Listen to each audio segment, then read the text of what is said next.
Give yourselves a round of applause.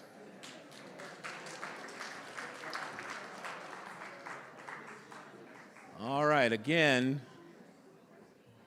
I'm a pastor and preacher. I want to hear a little bit more enthusiasm. So give yourselves. And I do want to thank you all for joining us here for the Independent Evaluator Community Session Part 2, or Number 2. Before I start telling you, getting you some of the ground setting of what we're doing here tonight, I just want to take this opportunity to thank the members of Plymouth Congregational Church, specifically the Reimagining Community Safety Committee that works on many of these issues. And I do want to thank our staff people, our production team, Cody Bordeaux, Alex Johnson, Slats Toole, and Felix Vedic Pine, for setting all of this up and getting us going. So I would be remiss if I did not provide them some thank you for making this possible. Thank you for your interest and your participation in this phase of the work that is undergoing. The work, by the way, that is constituted by the City of Minneapolis and the Minnesota Department of Human Rights, reaching a court-enforceable settlement agreement for police reform, which requires independent evaluation by a monitoring team that is called the Independent Evaluator.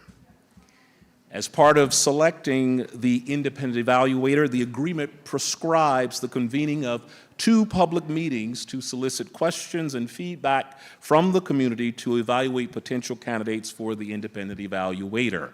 We had one of those public sessions last night. The City of Minneapolis and the Minnesota Department of Human Rights invited the 3 finalist Independent Evaluator candidates to give public presentations as required by the court-enforceable settlement agreement. The Independent Evaluator is an essential third party selected to oversee the transformational changes required by the court-enforceable settlement agreement. They are not local or state stakeholders in this process. They are independent evaluators. The independent evaluator will play a range of roles, including developing measures and metrics to assess the city's progress, reporting on the city's compliance with the terms of the settlement agreement, engaging with the community to evaluate the effectiveness of the changes being made, and providing technical assistance to the city and the Minneapolis Police Department. And your voice matters in this process. The questions we will be asking the candidates tonight are questions that you submitted either through the city's website or on an index card that you filled out either last night or tonight. If you still want to pose a question, you have an opportunity to go get an index card and write your question down. We want to be sure to get to those questions, as many of them as we can. Your feedback on the candidates and the community session is not just welcome, it is crucial. So over the next few days, you will have an opportunity to register your thoughts and feedback about what you have seen, about their performance here tonight. All of that information will be used by the city and the Minnesota Department of Human Rights to make the selection, the final selection, for the Independent Evaluator. Our agenda for this evening is as follows.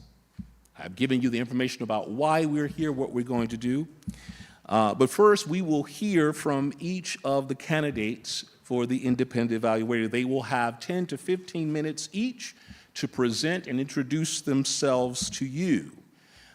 They will come in the order: Effective Law Enforcement for All, Jensen Hughes, and Relman Koufax. After those presentations, then we will pose questions that you submitted, again, to the Independent Evaluator candidate team, and they will have 90 seconds to respond to each question.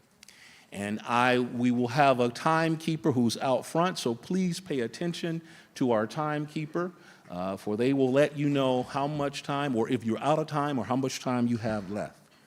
And then after we get through a round of questions, we will supply you, if you haven't picked up the feedback form, we would like for you to fill out a feedback form to register again your questions or your feedback to what has occurred tonight. And so let's get started right away with the presentations, starting now with effective law enforcement for all.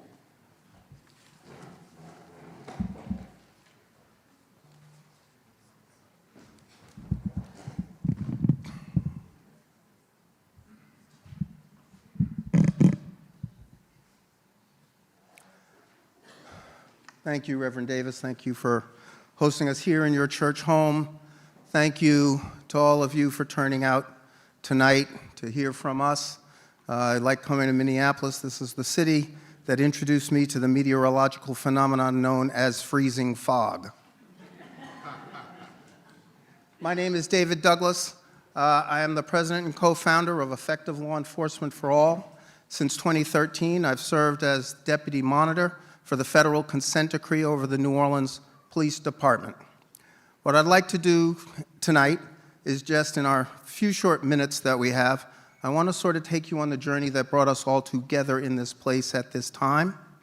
I want to introduce my team, and then I want to talk a little bit about our approach to the role of the Independent Evaluator, and then we will look forward to answering your questions.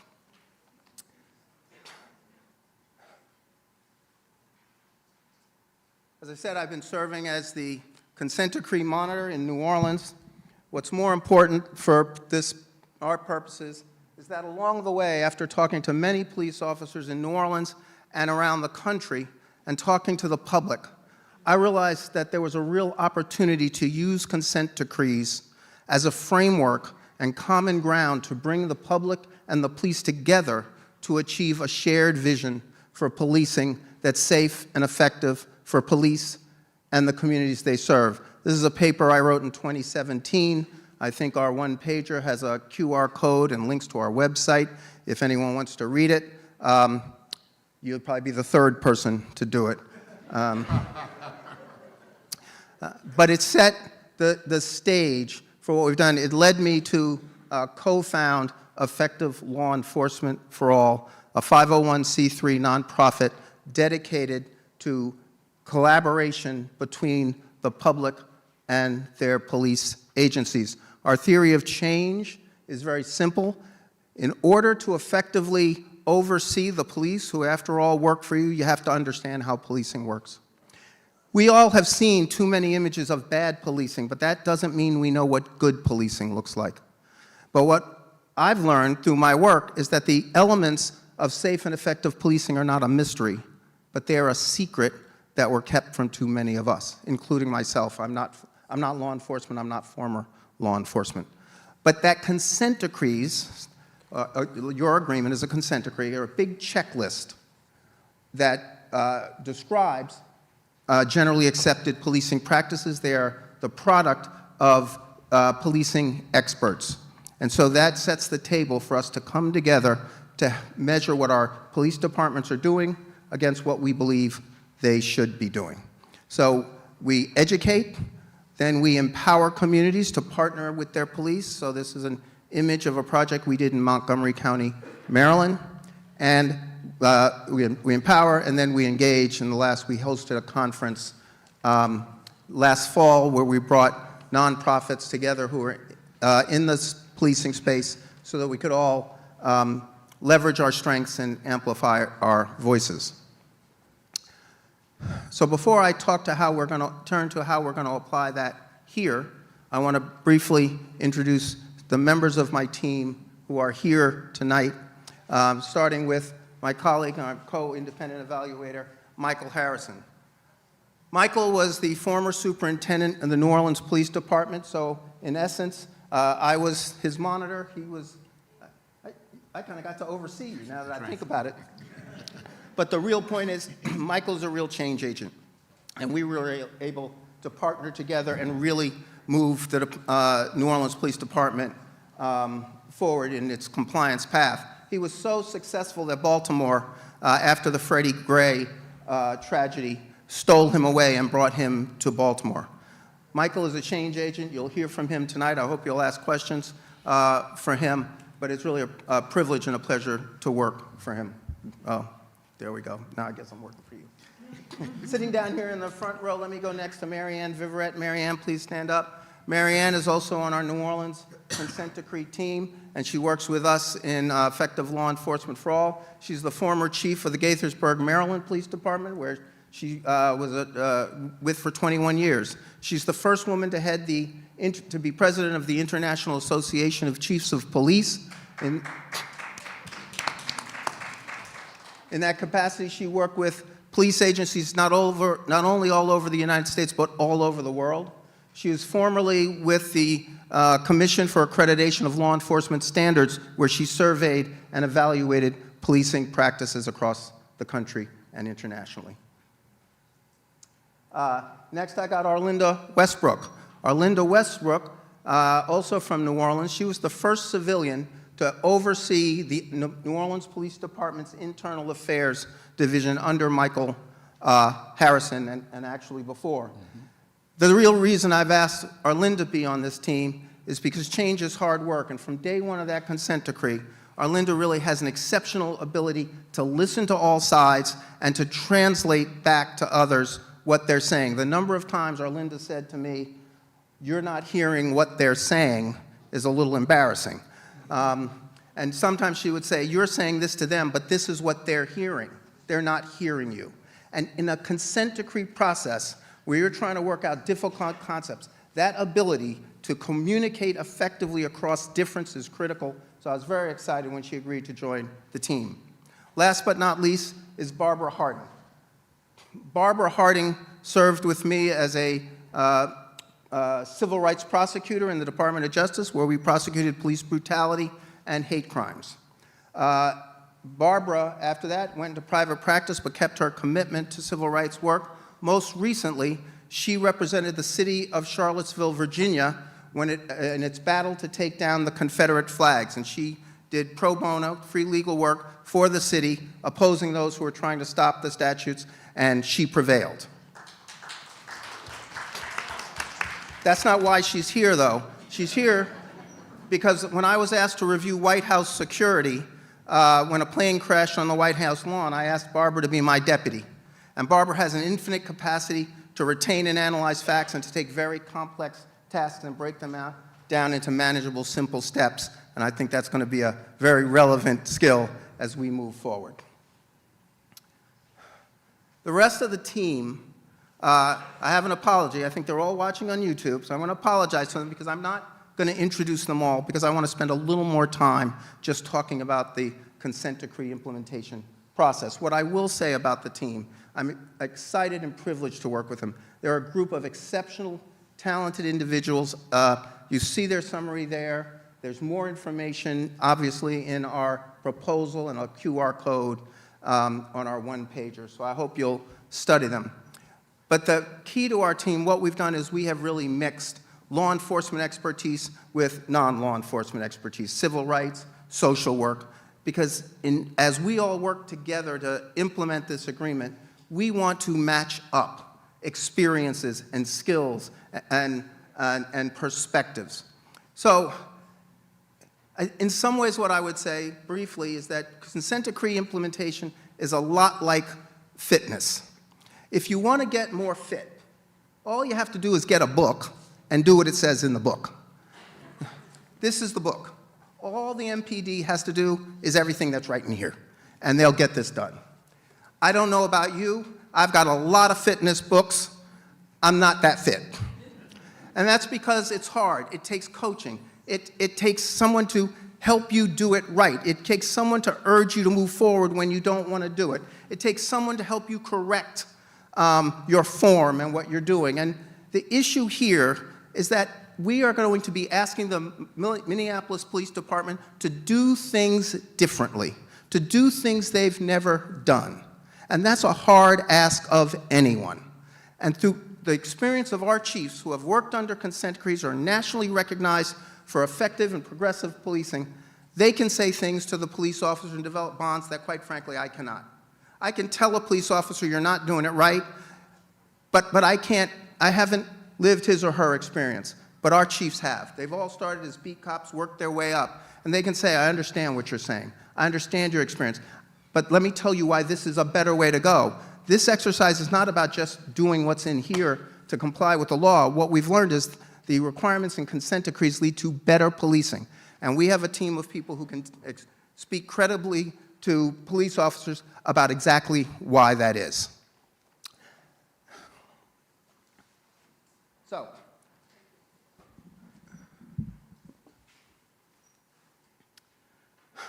So let's start talking about you all in the Minneapolis community. We were very impressed and inspired with the work of the Minneapolis Department of Human Rights and the Center for Justice and the report they put out. We read it, we studied it, we listened to what the community had to say. Then we saw that the community wants to understand how the system of policing works. They want the MPD to better understand them. They want to see, understand, and oversee policing. And ultimately, I love the quote that came back where someone asked, but who is actually going to hold the police accountable? And the answer, we are. So we have 4 years to work together to not only achieve implementation, but to empower the Minneapolis community to sustain the compliance once it's achieved, and to work cooperatively and collaboratively with its police department to address changes that will come in the future that we're not even thinking about today. So how do we do that? Part of our mission is education. That's ELEFA's mission. In this process, as we talk about the consent decree, we hope to educate people not only about its requirements, but about the underlying policing practices and why you respond to mental health crisis in a certain way, why you use force. If you go to our website, this is a clip from one of our team members. We have materials out there just explaining to the public how police should respond to mental health crisis. And we will apply those approaches here. We also have one on use of force, and we're adding others. Collaboration is core to what we do. It is our mission. It was what animated my desire to form ELEFA. This is just a screenshot of the work we did in Montgomery County. They had a public task force. We worked with the public task force. They worked with the police department. They generated recommendations. We took their recommendations. We then audited the police department. We made our recommendations. What is I'm so proud of, to be candid with you, we made 88 recommendations. The public endorsed them, the police department endorsed them, the elected officials endorsed them, and the union endorsed them. And today they are going forward to implementation. They've implemented, I think, over 80% of our recommendations. So how are we going to replicate that here under the context of the consent decree? What you're looking at here is a relationship map. It's an application we can use to identify the organizations in Minneapolis that are engaged in the process of police reform. The agreement provides that the Independent Evaluator will regularly meet with community stakeholders who have expressed an interest to meet on a regular basis to discuss the city's and the department's process under the agreement, to explain the evaluator's reports and the implementation process, and to understand community perspectives of police interactions. So how do we do that? I'm not from here. I don't know this community. Although I'm very grateful and appreciative that I know many more people in this community just in the 2 days that I've been here. We've made many ties, and I'm very grateful. But the way we do it is that we make a relationship map. So in those circles, to me they're gray, but I realize I'm colorblind, so I could be wrong. In those grays, what we did, just as an example of how it works, we went to the Department of Human Rights report, and we identified all the organizations that participated in that process. And they're shown here. The outer ring, which you see is color-coded, that gives a profile of each organization. Is your main mission policing? Or maybe it's mental health crisis, but policing is an important part of it. What communities do you serve? When we do that, we will have a profile of each organization. But to me, the exciting part is the lines. The lines show the relationships between the organizations, and we can color code those as well to represent the different affiliations. When we're done, we will have a map of community involvement in policing in Minneapolis, and those will be the groups that we will work with. And those groups will help us spread the message to the broader community.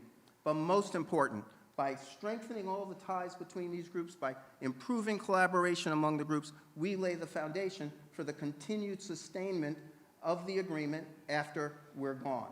And so we look forward to working with you if we're so lucky to be chosen for this assignment. How do you measure success? This is a very detailed agreement, but it is nothing compared to the detailed level of policies, procedures, performance metrics, as we see whether the changes being listed on this paper here actually result in a difference on the street. So what we do is we take every paragraph of the agreement, we break it down into all the sub-elements, and we tell the department, these are the tests we're going to use to determine compliance. And we put it all in a big worksheet, and we work through the process steadily. What we have learned through our work is that consent decree implementation is a project management challenge. And you break down all the elements and you just walk them through. Some are easier, some are harder, some are quicker, some take longer, but that is the process. The chart below is the one we used in Montgomery County. We'll develop something similar for Minneapolis so we can not only track the progress, but that you all can track the progress as well. I've gotten the sign that my time is up, and since I got it from the person who's going to be one of the people selecting who will be doing this work, I think it would behoove me to comply with her instructions. So very briefly, thank you so much. We welcome the opportunity for further dialogue with you tonight and continuing on into the future.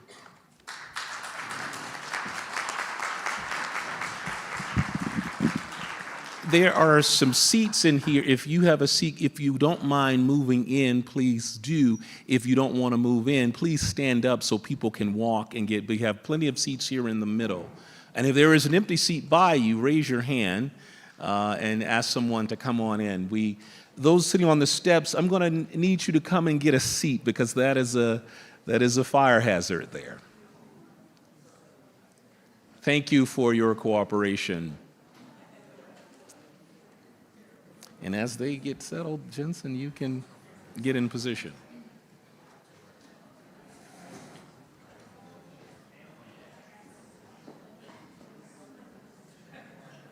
Oh, yes.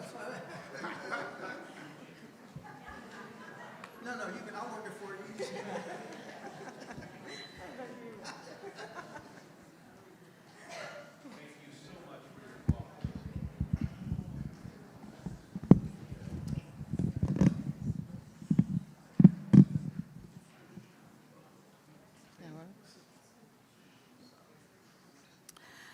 Good evening, everyone.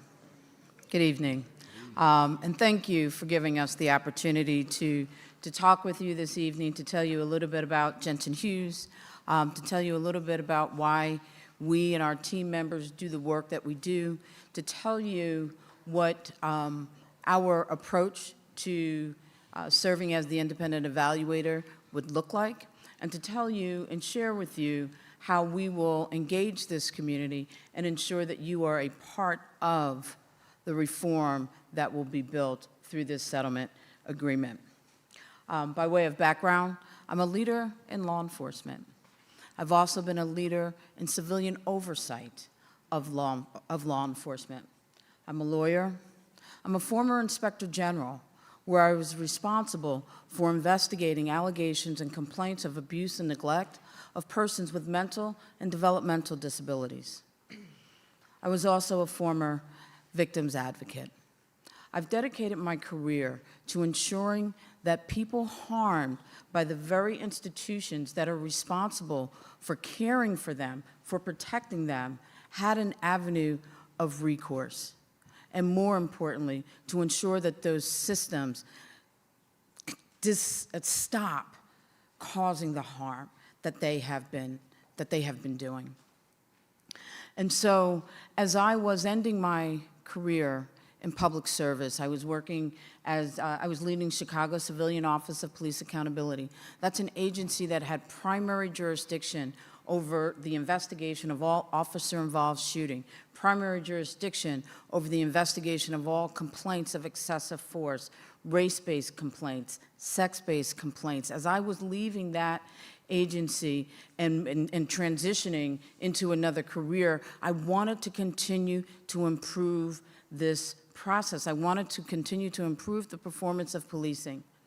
And I came across Jensen Hughes. Jensen Hughes was an agency that was asked and selected to go to Ferguson after the killing of Michael Brown, was asked to go to Baltimore after the killing of Mr. Freddie Gray, that was asked to come to St. Anthony's Village after the killing of Mr. Castile, was asked to go to Loveland, Colorado, after an elderly woman walking on the side of the road who had dementia was a subject of excessive force by the Loveland Police Department.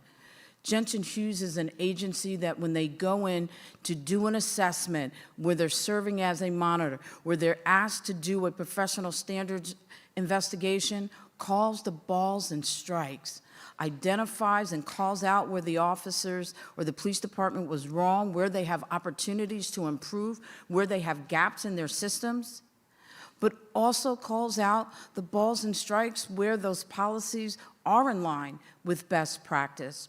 And key to our process is ensuring that the community is involved, that we have the opportunity to meet with the community, to reach out to them to find out what have been your experiences, what are your concerns, what are your needs, and what do you think that the police department needs to do. That was the agency that I joined. That's the agency that exists today, and that's the type of service that we would provide should we be selected as the independent evaluator. Now, I'm here with my colleague, Rania, and I'm going to ask her to introduce herself before we get into a little bit more about who we are and how we work. I don't think you've shared your name. Oh, my goodness. Thank you. My name is Sydney Roberts. Thank you. I should also say, if selected, if our team is selected as the independent evaluator, I will serve as the deputy evaluator. Thank you, Rania, so much. Thanks, Sydney. Oh, this is really high. My name is Rania Adwan, and clearly we care more about the work than our names, so there you go. I actually started my career as a journalist, so I'm a story seeker and storyteller, and I share that because I find stories compelling, and they are the way that we share information, and I hope you'll see that if we end up being your evaluators. I moved into management consulting where I honed my skills as a transformation and culture change expert. I then became somewhat obsessed with galvanizing people power to disrupt power structures that serve us, and so I got into police reform. I started serving at the San Francisco Police Commission, then I served at the Oakland Police Commission, and more recently, San Francisco is where I met Jensen Hughes, and then more recently I've been working with Jensen Hughes on ensuring that the community has a voice, understands what the power and to be empowered with that voice so that they can weigh in on how they expect police to serve them. We are joined, Sydney will talk about the greater team, but with us this evening is Regina Scott, William Green, and Dr. Edward Denmark. Thank you, Rania. So, I think it's very important for us to share with you that, well, me personally, I've never lived in Minneapolis, nor has any member of our team.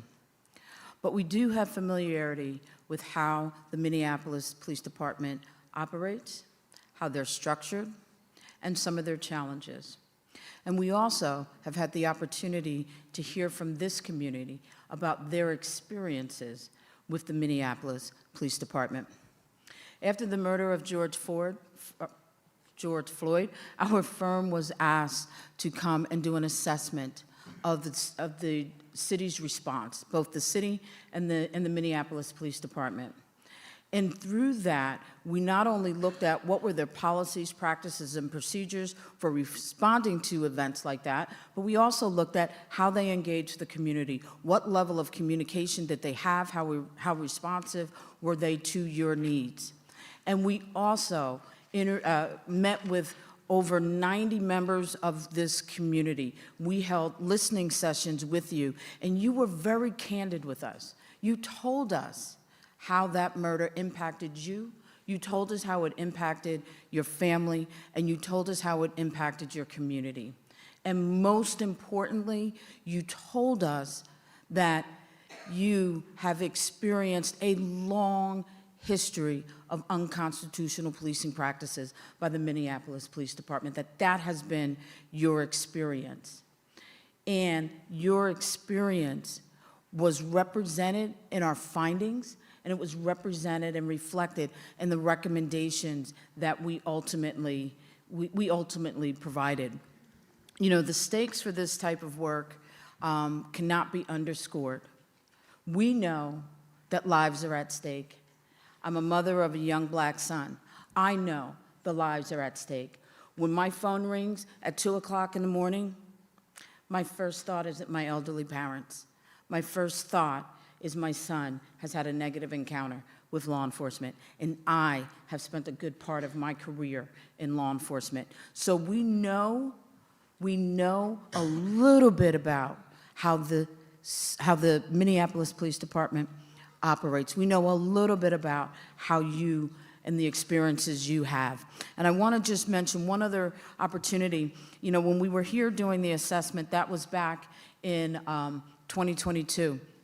But we came back again, I'm sorry, in 2021. But we came back again just this past fall, where we were asked to do an assessment of the department's training capacity now in relation to where they need to be to satisfy the requirements of the settlement agreement relative to the training section. So while we are not residents, we do have an understanding of the difficulties this police department is having. We know some of their strengths that they have. And so we will bring that information to this project, continuing to get to know each of you. Now, I want to highlight some of our other work, in addition to the work that we've done in Minneapolis. In Louisville, after the death of Breonna Taylor, we were asked to do a top-to-bottom assessment of that police department. What a top-to-bottom assessment looks like is we look at all of their policies, their use of force policy, their search, seizure, and stop policy, their vehicle policies. We look at their oversight and accountability process. We look at their data collection practices. We look at the way in which they engage the community. And we measure that against best practice. And we tell them where there are gaps, where there's are opportunities for improvement, as well as telling them where they're doing okay. But during that time, we also interviewed more than 100 residents of Louisville. We had numerous focus groups, and we conducted a community survey. And we issued 17 key findings and over 100 recommendations. And if you look at those recommendations, you can see that those recommendations were informed and reflective of the needs and concerns of that community. And today they have a dashboard demonstrating their progress with moving forward. I just want to highlight Chicago real quick. One of the things that we've been doing in Chicago is bringing the law enforcement community together with the community and having them identify alternative ways to a response, alternative ways to an arrest that don't involve law enforcement. I'd like to turn it over to my colleague to speak a little bit about some of the other work that we're doing in California. I learned very quickly that San Francisco isn't very warm, but I also learned that you can do police reform collaborating with the community. And that's what we did at Jansen Hughes. We really made sure it was a collaborative reform effort as opposed to a consent decree. And so we designed containers and spaces where the community could actually come in and weigh in and track progress and keep us posted about whether they were feeling the positive impacts from the changes that we were making in policy and some of the behind-the-scenes stuff. I'll also mention that we're in Bakersfield, but look, I don't need to speak to the slide, you can see it. I think my biggest takeaway, for me at least, that I would like to impart is that Jansen Hughes really does, unfortunately, end up in some of the most tricky jurisdictions and some of the toughest jurisdictions, and we don't shy away from it. And we also don't shy away from terse or difficult conversations, quite the opposite. We're here to kind of facilitate. Our job isn't necessarily to do the work, it's to help you, the community, feel empowered, have the tools to know what the work is, to know your role in it, to see if you can expand your role and feel empowered, but also to work with the police department to come up and really meet the expectations of the public. I think the global aspect is perhaps also just where we get around. Sorry. Yeah, we're rushing because we're running out of time. But this is very important. We've been doing this work for quite some time, and one of the things that we don't do is we don't follow a check-the-box approach to evaluating the performance of the police department. We know that a policy in and of itself doesn't lead to behavioral change. We know that an accountability system doesn't always doesn't cause a deterrent effect always, and also doesn't lead to lasting change in behavior. Our approach is to facilitate a cultural change in this police department whereby they devalue violence, whereby they embody accountability for themselves and accountability for their fellow officers, and a law enforcement agency that actively seeks out its community so that they are weighing in on policy, that they are weighing in on the revisions to policy, that they are consulted about training and have the ability to identify areas in which the police department could develop other trainings. That's how we facilitate that cultural change, wherein after we are gone, the police department continues to seek out that community. That is what facilitates that cultural change, and we have been successful in doing that. One of the areas where we were successful was in San Francisco. In San Francisco, we brought the community and law enforcement together to develop a use of force policy that is now considered a model use of force policy. 5 years down the road, incidents of use of force has been reducing significantly. Rania, we are at the two-minute mark. So I'm just going to tell you really, really quick that the core of our philosophy is ensuring that the values of the police department align with the values and expectations of the community. That's first and foremost. Community really is at the core of all we do, and I hope I get to tell you a bit more about it in the Q&A. Finish it. Yes, thank you. So real quick, I'm going to just jump to, sorry, I want to go back to this. I want to jump to my team. You've met a few of our team members, but our team is diverse. We are diverse in race. We are diverse in ethnicity. We are non-native speakers. We are lawyers. We are parents. We are persons impacted by police violence. We represent in one way or another many of the same people that are sitting in this room and many of the same people that live in this city. We know the Minneapolis Police Department. We have insight into how they operate. But it's this diversity that ensures that we hold ourselves accountable. It's this diversity that enables us to have open and honest conversations and hard conversations, because there will be hard conversations to have.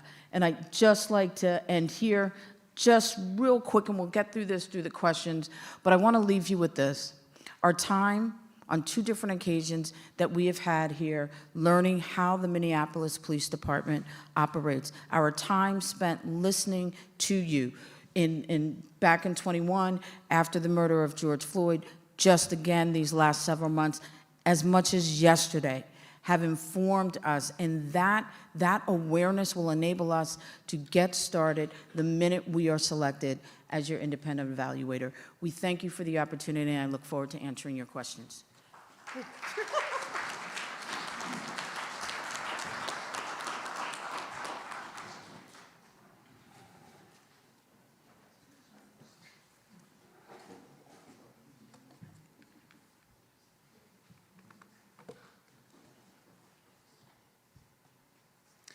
Good evening, everyone.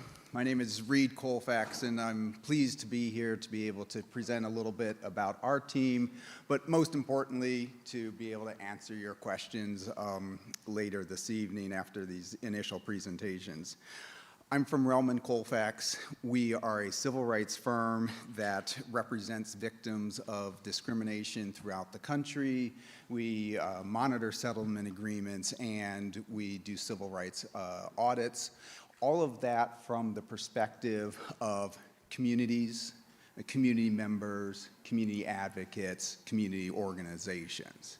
I am going to introduce quickly some of the other members of our team in a moment, but you're going to hear from as many as I can get to speak during the answers and the questions, so you can hear as many voices from our team as possible. But what you're going to hear from our team is a theme about why we have put in for this application and why we're doing this work. The reason starts and really ends with the community. And the fact that we have seen how some of these consent decrees have operated in the past throughout the country, this is by no means the first time that there has been a consent decree or a settlement agreement that has called for substantial transformation of a police department. And from what we have seen in those past consent decrees and settlement agreements is that there has not been enough community participation. And our team members have participated in some of those consent decrees in the past and viewed them in the past and learned from them. And what we want to do and what we propose to do is bring those lessons that have been learned from the past into an implementation of a settlement agreement here in Minneapolis. Settlement agreements and consent decrees are very, very important pieces of the puzzle to transforming a police department. And we recognize how important it is, but we also recognize how many other critical pieces there are to that puzzle. So what we want to do is collaborate with the community, be part of a process to transform the police department here in Minneapolis. All of the ingredients for success are here. You have an active, engaged community who's been working on these issues and knows the history from decades. You have a city and a leadership of a police department that says they want to change. They want to have expertise, technical assistance come in and help them transform to be a better, more effective, efficient, fairer, and more equitable police department. You have the Minneapolis Department of Human Rights, you have the Department of Justice that have done intensive investigations of the police departments up to this point and have created a settlement agreement and soon to come a consent decree that provides a roadmap for how to create transformation in the police department. We come to you as a team with a substantial amount of experience. Right? As I described, our firm focuses on civil rights. We represent victims of discrimination. We've been in Flint, Michigan, representing the families and children harmed by the poisonous water in that city. Black farmers who were discriminated against by a governmental entity for years and years. Zanesville, Ohio, where a government denied water to a black community for decades. Sapelo Island, Georgia, where a community cannot get municipal services because they are black. We have also sued law enforcement, recognizing that public safety is critical in communities, but that it can be done without discrimination. So where law enforcement agencies are discriminating or violating the Constitution, we have been there to challenge them. We have police and police monitorship experience. You'll hear from Chief Mike Davis, Chief Scott Thompson, who couldn't make it tonight, are two former police chiefs who have transformed and changed police departments from within and made them better. And they will bring the lessons they have learned here to Minneapolis as part of our team. Angie Wolf, who is from Evident Change, a data analytics team that takes the data, which is so important and critical to understanding how a police department operates and what the outcomes and activities are of the police department, and makes those accessible to the community, understandable to the community, and a tool that the community can use to hold the law enforcement department accountable for a long and sustainable period. We have Christy Lopez. Christy Lopez is one of the most knowledgeable people in the country on consent decrees, has been working on these issues for decades, starting back in Oakland in the 1990s, early 2000s. We also have expertise on the process from the community perspective. Iris Rowley from Cincinnati. She has a collaborative agreement in Cincinnati that she's been working on for 23 years. And what she has been doing is working with her community and the police department in Cincinnati to ensure long-term sustainable change where the community has the capacity, even after the consent decree ends, to ensure accountability in the police department.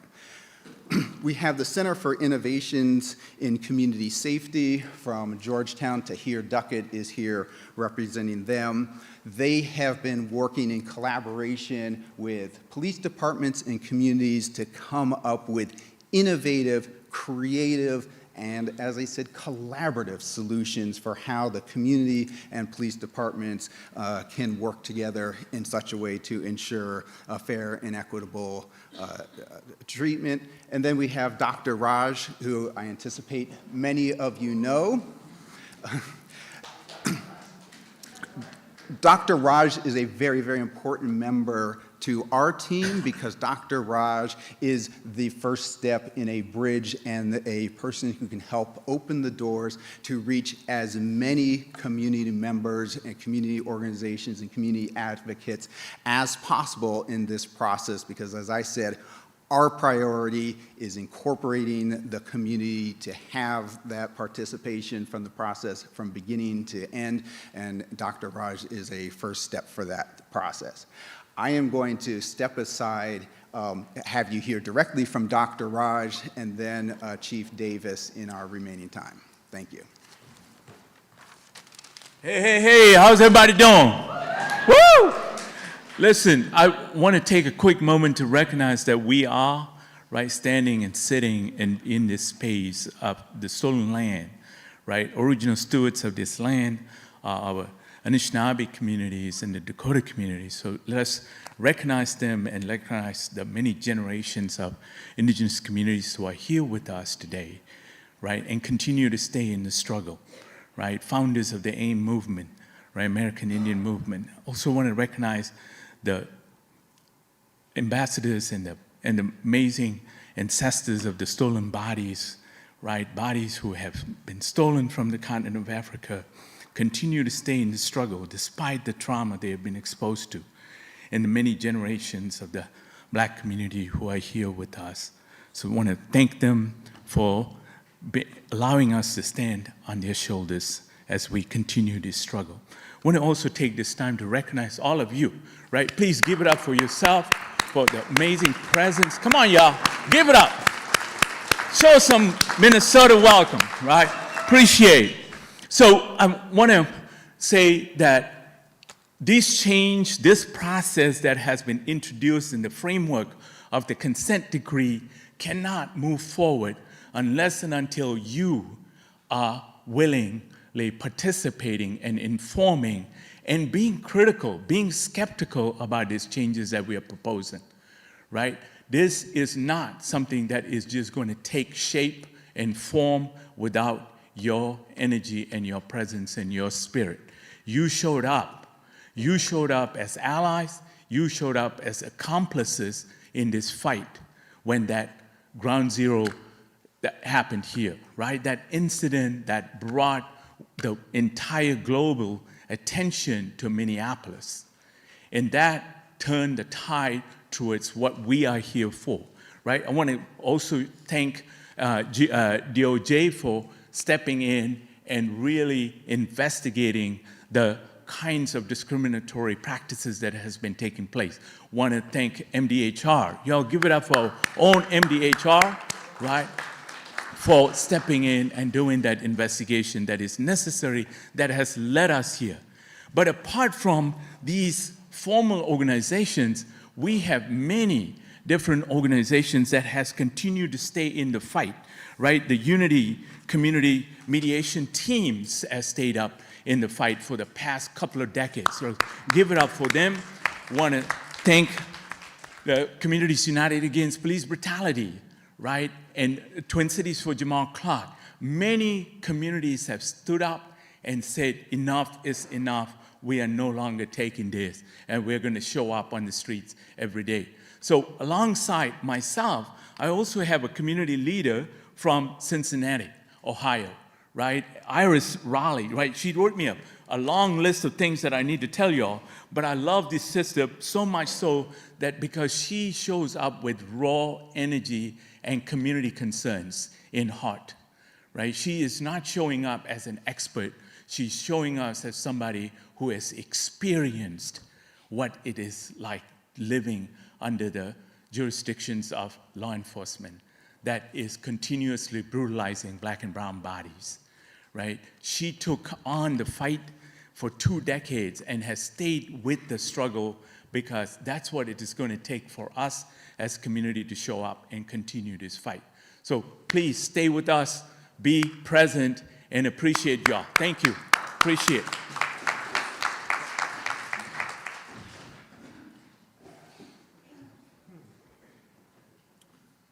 Good evening, everybody. I know I only got a few minutes. I just want to make a few points. First, there's a real question here as we've, had this conversation with community for 3 nights about, what is the most relevant expertise? And I want to offer this. If you think about, myself and Chief Scott Thompson, when we bring perspective, it's not just the perspective of the departments by which we've run. Now, for Scott Thompson, he's actually reconstituted. He had the opportunity to fully reconstitute and replace half the officers of the Camden, New Jersey Police Department, something that's unprecedented before or since. But in addition to that, he was president of the Police Executive Research Forum, which is an organization that represents the largest and most complex organizations in the country. And myself, along with spending my first 16 years here and being a resident here, I went off and ran Brooklyn Park for a number of years and spent the last decade exposing myself to a number of other agencies across the nation. And here's what that brings. It's one thing to say, fundamentally, we know how to fix things that are broken. And I think, that's a good contention. But there's another thing here that I think is also important, is to understand where things are working right. And the perspective that we have is that we've worked with well over 30 police departments, some of which have been fundamentally broken, but some of which really truly understand what it means to do things right. And so when it comes to looking at all of the areas that are prescriptive within the agreement, it's important to understand 2 points. One, all those things are inextricably linked together. You don't fix one thing without that influencing the other. And then the second, it's really about not only what you do, but how you do it and with what intentionality you do it with. And so the perspective we bring is not just our own kind of conjecture based upon our own experience, but the experiences of other organizations that have not been in this trouble, that truly have created something that does work for a community. And so that, in concert with the other experts and people of deep experience, that's how we choose to do this. And lastly, I'll say, what makes this distributive model of policing work in this country is the fact that policing is done to a standard articulated by the community. And that's what we tend to do, right? Everything in this agreement needs to be done to a standard that is clearly articulated by the community. And that is the substrate or the base of success. Thank you.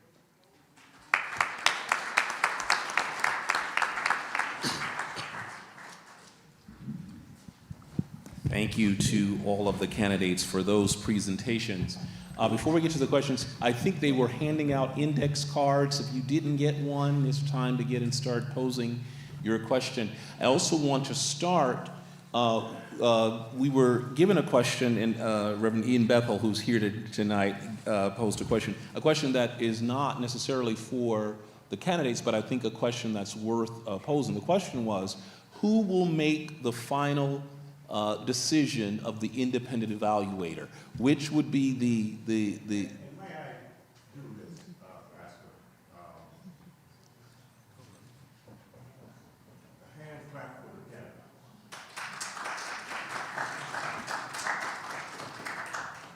The community will not decide between the three. We need to identify tonight those individuals who will Okay. And, candidates, and we need them to stand up and see them, because the community is that powerless. And thank God for the opportunity to come here.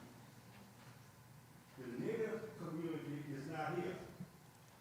In their community, this should have been done in the APOS community, and it should have been done in the Native community, because that's what this report is doing and saying to us. But we need to understand that the community in Minneapolis, and I am no way trying to say, stop the process. We are going through the process, but we need to see those who are going to make the decision. okay, and when I tell you those And names, I was asked, when I tell you who's in it, the community can see who's going to make the decision. all right, here's who's going to make the decision. And when you know that, then it is up to the people. Ask them to identify themselves. Okay, you will be able to go to, by the way, the people who are going to make this decision, it's not them and it's not in this room. This is where, and let me get on my soapbox. You hold elected, Not on a soapbox. no, I'm talking about my soapbox. Minneapolis Dr. community must see if it's 5, 6, or 7 who's going to make the decision about how we going to work with whoever we work with. And- we'll work with them. Right. But identify those who will make the decision. Okay, let me tell you who it will. I'm going to tell you. On a soapbox. I'm not saying the people who cannot be here. Listen, there are brothers in the street of North Minneapolis, there are people in South Minneapolis, there are people. Reverend Bethel. And Reverend Bethel, nothing. We need to know who's going to make the decision. Okay, let me tell you. I'm not on a soapbox, I'm representing people who cannot be here. Let me tell you who it is. Let me tell you who it is. Okay, so the decision. Understand who is going to make the decision for these people who are doing this stuff. So, That's what I'm saying. okay. So, Much respect to your house. okay, thank you. So, what I'm saying is, what I want, this is what we have to do.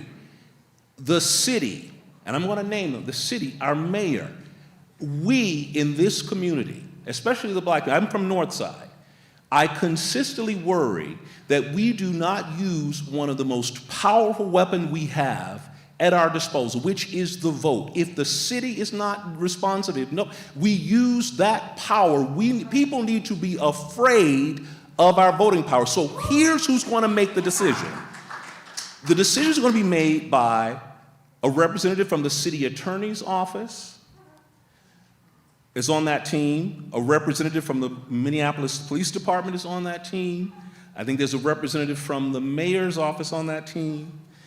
From the Minnesota Department of Human Rights, I think there are program staff. Now, again, you have to go and ask them. You can go and ask them who the name of the persons will be. But I'm telling you, what representatives and which office they're coming from. So MDHR will have program staff on that team. And then, again, I don't know exactly what this means, but then you get to ask. The U.S. Department of Justice plays a role in that selection. So that's the team. Now, in all those three entities, the City of Minneapolis, the Minnesota Department of Human Rights, and the U.S. Department of Justice, you now know where you can go to find the exact names of the people who will be making that selection. That's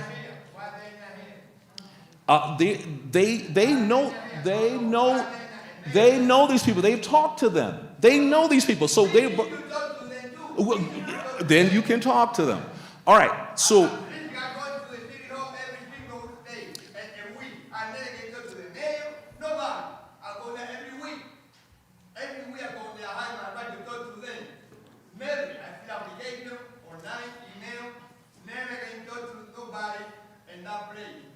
well, you call me and then we can vote them out. You call me and we'll galvanize and get them out because they're non-responsive. All right. All right. Let's get to the questions. So the questions, and I want you all to know this because you heard some. So last night we had two community members that raised some very powerful questions, and we're going to start with those questions. And you have a sense of what it is, but we actually, as we talked to those two community members, and we wanted to really just sort of expel that question out so that you can answer it. Again, you have 90 seconds to answer it, so I want to make sure that you get that question. That first question was about existing or previous contracts and relationships you may have had here in Minneapolis. So the question is, can you describe or name any existing or previous contracts or relationships with people and organizations here in Minneapolis? Can you name or describe any existing or previous contracts and relationships you've had with organizations or people here in Minneapolis? And there's a follow-up, but we'll start with effective. So our model is to come into communities and work with the existing organizations. That's what the map is about. So the answer is, we don't have ties here to Minneapolis. We come here to meet the groups and work with them. Now, I can say, since yesterday, we have already made a number of ties, and let me give you an example of why this is so powerful, I think. So after our panel last night, a gentleman came up to me. Most of you probably know him, Omar Jamal, and he introduced himself and said, I'm a member of the Somali community. And I was like, so glad to meet you, because I know there's a big Somali community here, but I don't know anyone in it, and I need to know that community. And in the course of our discussions, he educated me. He said, you know, one of the issues we have is when police officers stop Muslim women, sometimes Muslim women are reluctant to look the police officer in the eye. And they take that as a sign of disrespect, but it's cultural. Now, I know generally about procedural justice, but I need to know what the issues are in this community. So our model is to come in, that's why we build the map, to work with all the organizations here, and learn. Our part is the general expertise, your part is to tell us about the lived experience and how it works here. I think I had a member of my team who had something to say, but I got the zero. And we do have, we do have an existing relationship, an important one that I failed to mention before. The firm of Nelson Mullins is a national firm with offices here. They have agreed to provide pro bono or free legal services to support our work. So that is an existing relationship we have. And I can say that in New Orleans, my firm provided hundreds of hours of pro bono legal support to our work. So I'm very much appreciative of Nelson Mullins' commitment, because I know just how much it can add to our work. Thank you. Thank you. Jensen? Thank you. As I mentioned earlier, our firm was hired to do the assessment of the city and police department's response to the protests that followed the murder of George Floyd, and we were recently asked to do an assessment of the Minneapolis Police Department's current training capacity to identify to what level they can meet the standards that are already identified in the settlement agreement, and where are those gaps and where are those opportunities. I'd like to give my colleague an opportunity to weigh in as well. Thank you. And just to build, based on those relationships that we have, I think our intention is also to use that initial phase to get to know everyone. I don't want to just rely on relationships that we might already have. I want to make sure that there are platforms so that everyone can weigh in. I want to hear from everyone. Oh, maybe that's my time. But certainly that's our intention. So build on what we know and make sure that all voices are heard. So expect that. And I'd like to believe that we also made relationships with the members of this community when we held our listening sessions, conducted our interviews in the aftermath of the murder of George Floyd, and during our training assessment. So my connectivity to this community goes back 32 years. I was part of the initial PCRC settlement agreement as a byproduct of federal mediation. I took over internal affairs after that process. And from there, right, my whole family is invested in this organization and this city. My daughter works for a nonprofit and runs a community outreach team that looks to house Native American and African Americans.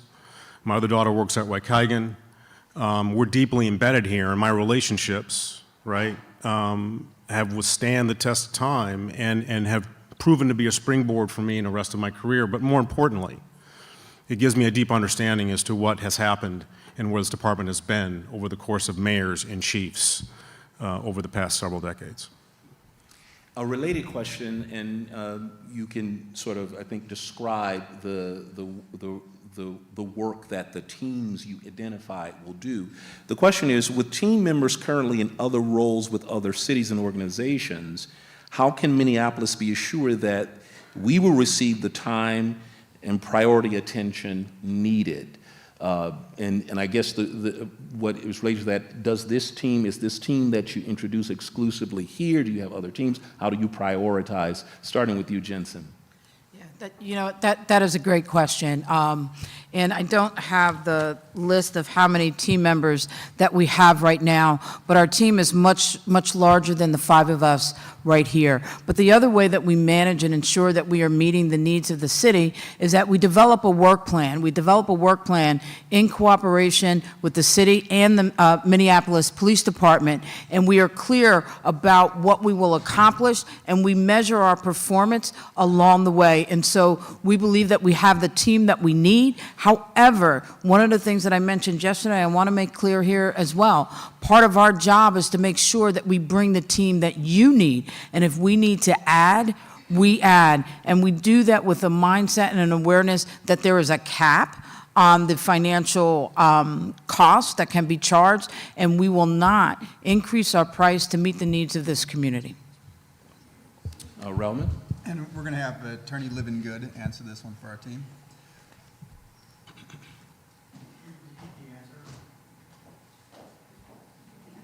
I'm sorry, I'm Rebecca Livingood. I'm a partner of Reed's at Relman Colfax, so I'll be answering this one for us. I can tell you very straightforwardly, we are not monitoring any other police consent decree right now. We have on our team folks like Christy Lopez, who actually hired the team in New Orleans, has really written the book on policing consent decrees, but is only participating in our team here because she sees that there's a different way of doing it. Angie Wolf is currently a monitor in 2 police consent decrees in California, and she's here because she has a team of data folks who are able to bring that expertise to Minneapolis. The thing that I think is really important to keep in mind, we hear people talk about consent decree monitorship as balls and strikes, right? That you're calling balls and strikes. There's so much more discretion than that a monitor holds. And for many of the provisions, the monitor's actually defining the strike zone. They're saying how many strikes and how many balls are in an inning.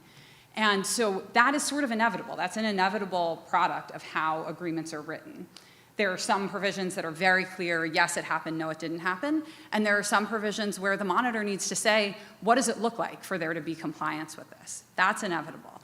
What's not inevitable is that the monitor does that in a way that is responsive to the community, that incorporates the community's voice, that is transparent. And we are here and only here because we want to provide an evaluation that does those things, that brings the community in that way. Thank you. Effective law enforcement.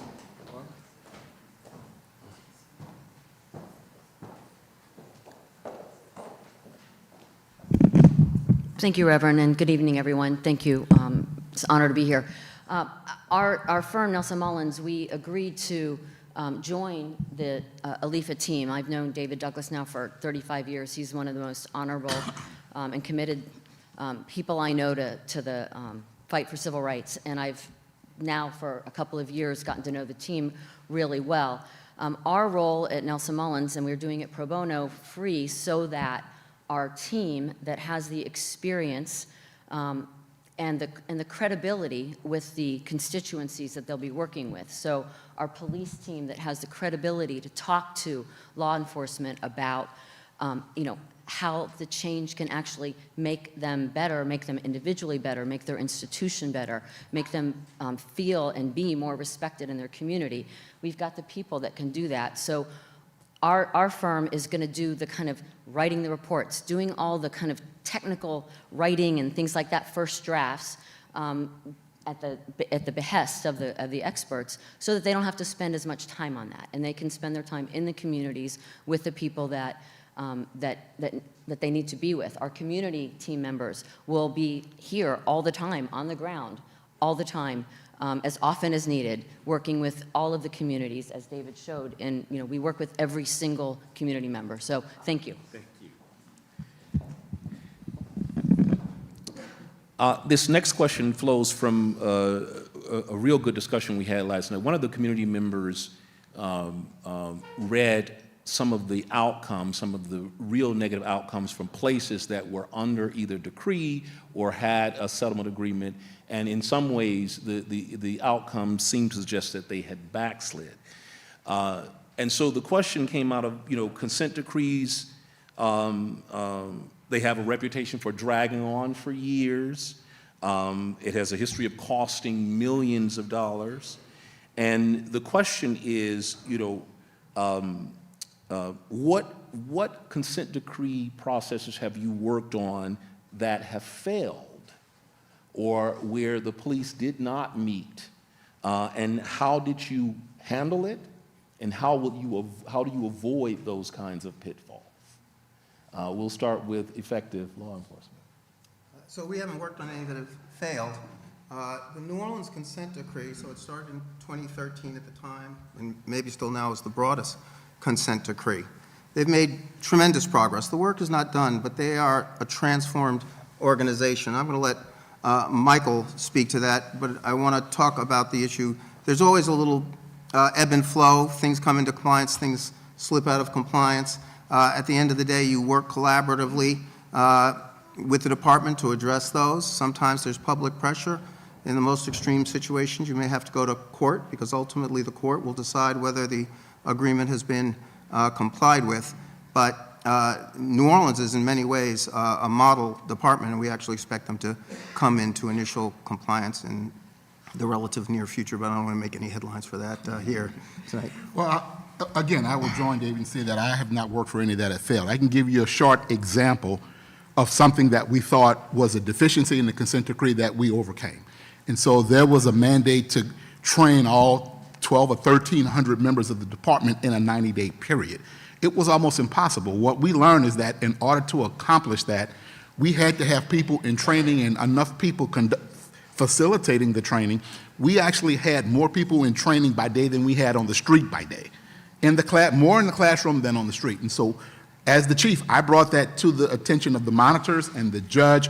We were able to redesign and go to the Department of Justice and redesign the mandate that gave us the ability to actually deliver the training in an appropriate timeline. And so with that, we found something that wasn't working that we corrected.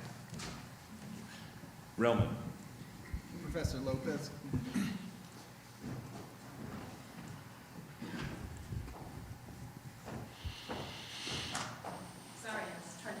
Professor Lopez is. I'm Christy. I worked a lot with DOJ, investigating police departments, and hiring monitors. I was a monitor in Oakland, California.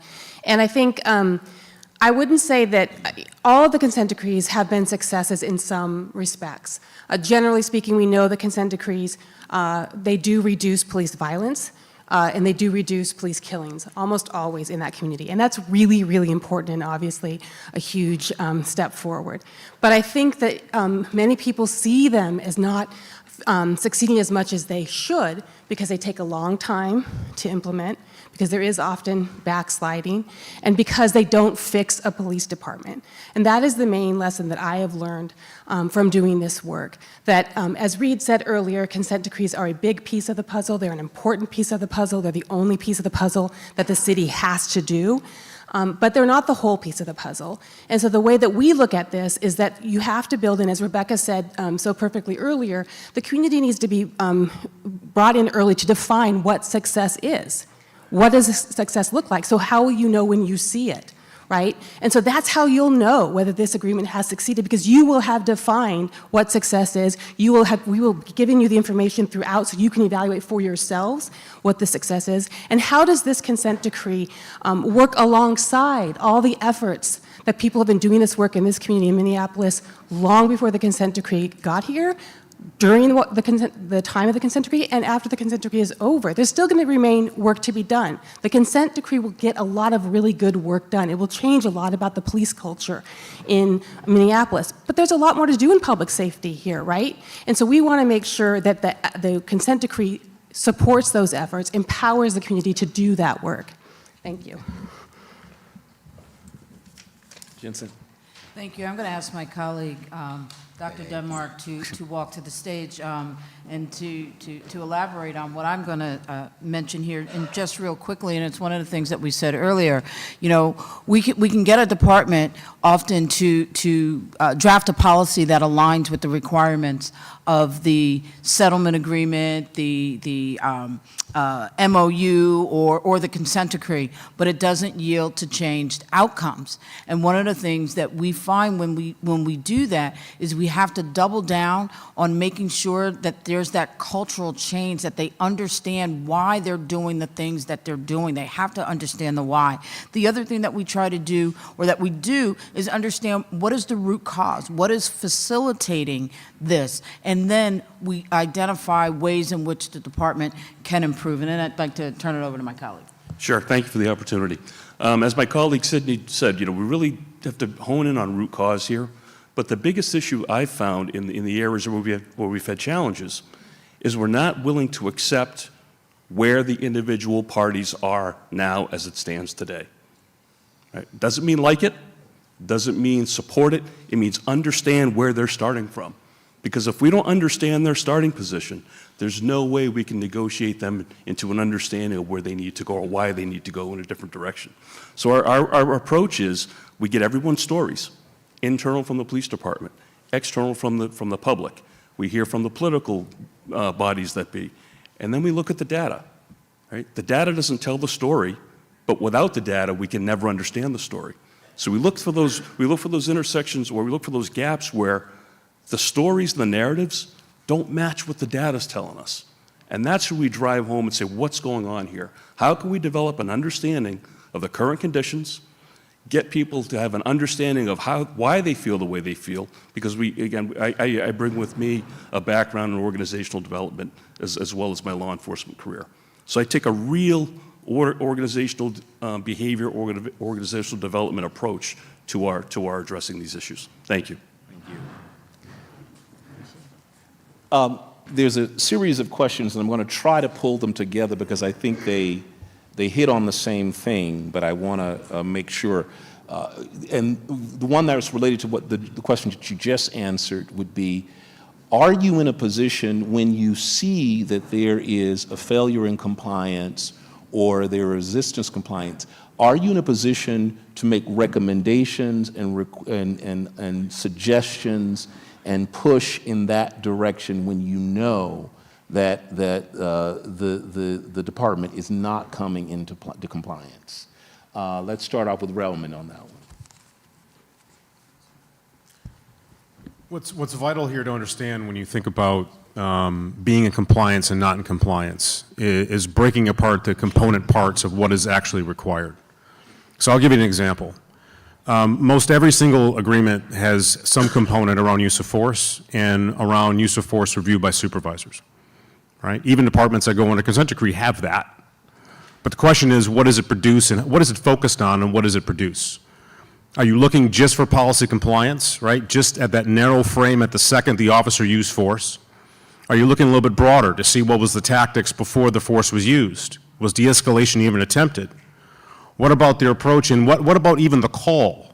Was the call taker, you know, doing their job and well informed and executing to the way that it should be? And then that's one component. The other component is, are you looking at the times by which things are done exceptionally well, and are you finding ways to train and replicate those things that happen within your actual organization? One of the things that permeates all these agreements is deficiency, deficiency, deficiency, and that's fine, but cops need to know what to do and also to what degree to do it and to what standard. And those things typically exist with ubiquity, both the deficiency part and also the part that tells you what to do to a high degree of effectiveness. And so the idea behind judging a standard is just doing it that way, making sure that the department understands and have a practice by which can propagate what's going on that's good and also correct what's going on that's not so good. Jensen? Thank you. I'd like to ask my colleague, Billy Green, to come up.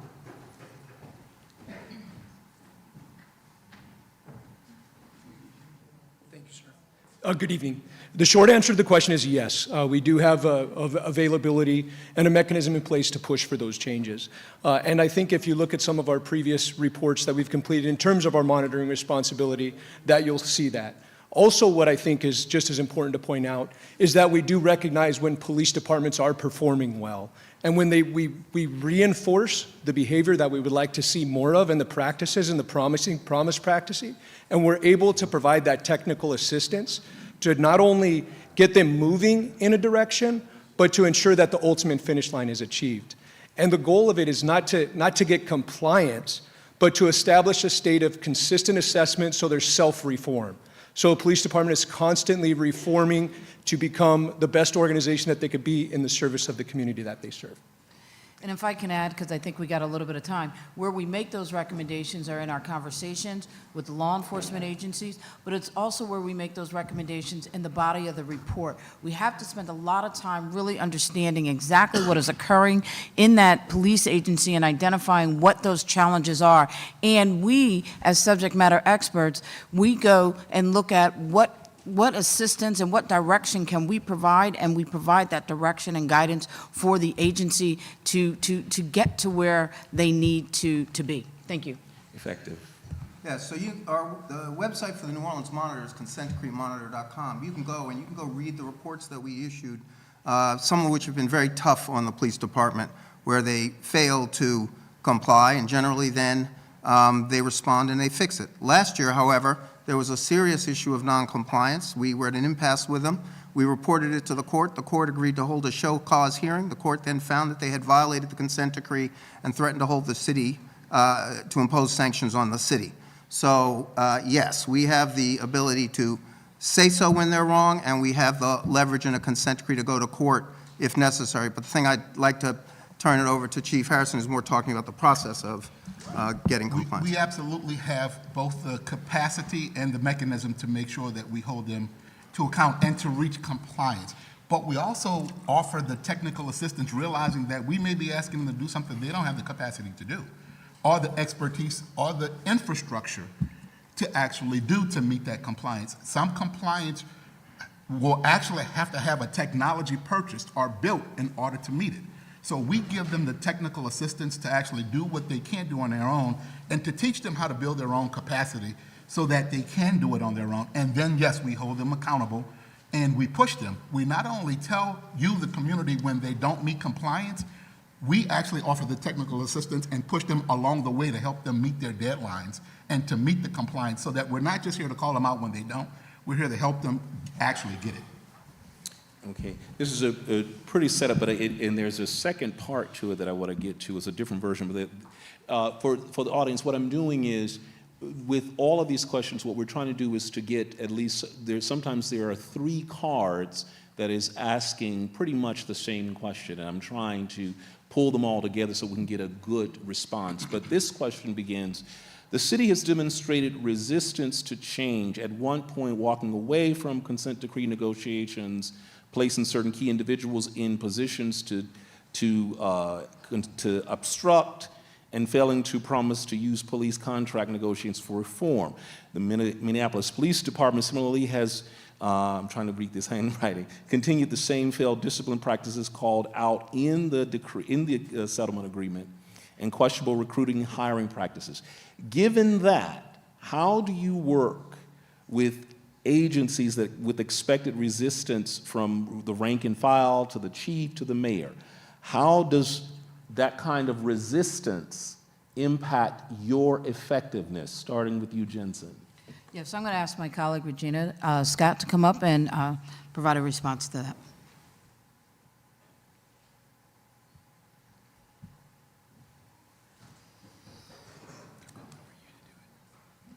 Good evening, thank you. And so in our work, we find quite often that departments want progress, but they don't want to do necessarily the work to get there. Sometimes you have officers who are willing to do that work, and so it's finding that balance. Organizational change is tough. It is a labor. People want the results, but they don't want to go through the process of what it takes.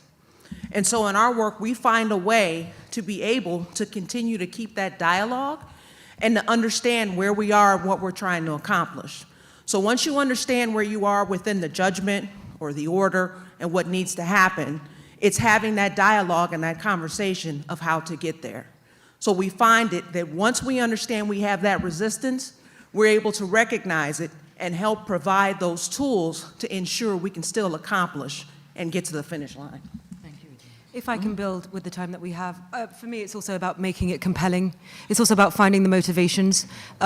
Clearly this community has been active and involved. You guys shaped the consent decree.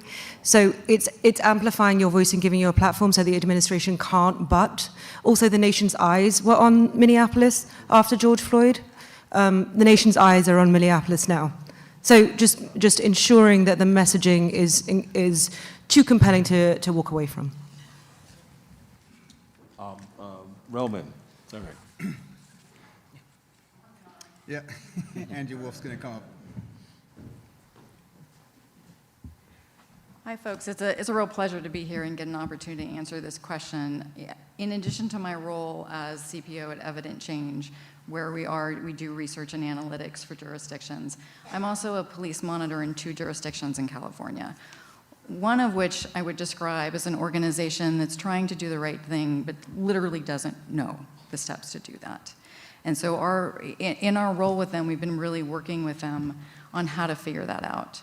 The other organization is an organization that has absolutely been resistant we're doing great now, but for the 4 years prior under previous administration, it was an uphill battle all the way. And I have to say that while I have this experience and I've been working as a researcher at Evident Change for over 22 years and 8 years as a police monitor, I never assume I have the expertise when I walk into the room. I feel like the expertise has to be earned. Like you have to learn that you can trust me, you can trust our team, and you can trust the data that we're providing. And so to do that, we need to be useful. We need to be useful in getting the data in your hands. We need to be useful in getting the data in the police administrator's hands.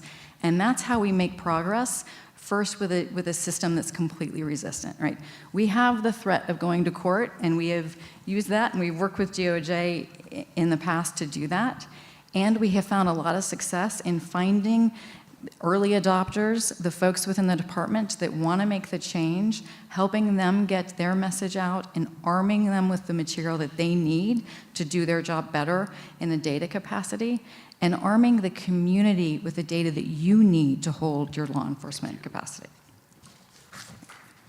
Effective? Thank you.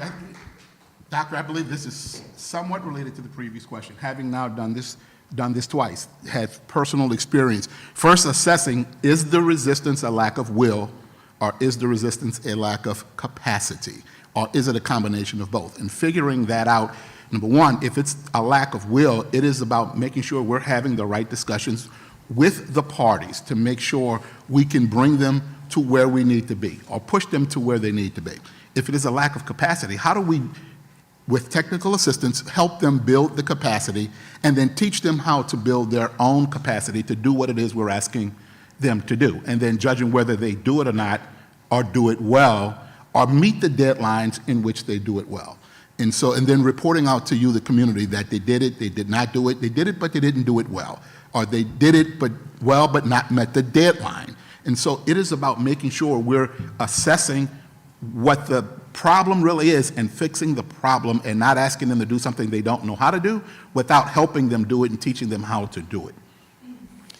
And the related question to this, many of you, when you were talking about your teams and when you were talking about who is working on the contract, you mentioned either former law enforcement officers or relationship to law enforcement officers.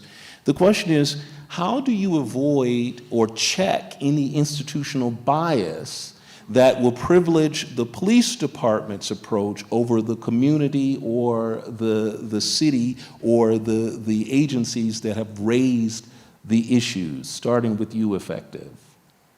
I'm going to turn it over to Arlinda.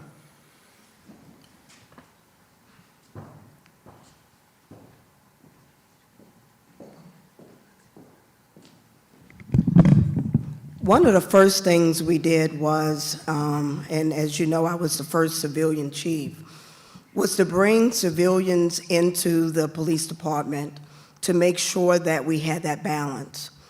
We worked on and focused on the policies. We focused on credibility assessment. And the reason I'm answering that way is because there is an inherent bias when you work in internal affairs, when you have officers investigating officers. So part of what the process needed to be was to bring and figure out in your department what areas can be civilianized, what areas, when you're dealing with taking complaints, can have civilians do that so that we can remove some of that bias. The other thing we did was educate and train. The first step is to train and make sure through your training process, there is an understanding through credibility assessments that you have to make a judgment on who is giving you the best evidence, and it should not be biased based on whether you're the police or whether you're a civilian. So we work through all of those processes, and part of what our team will bring with our expertise is the ability to help build those systems in place to evaluate whether there are investigations that are being done where you're looking at all of the evidence, and we're going through a process of making a true determination of what happened. Roman. Attorney Duckett is going to answer this one for us.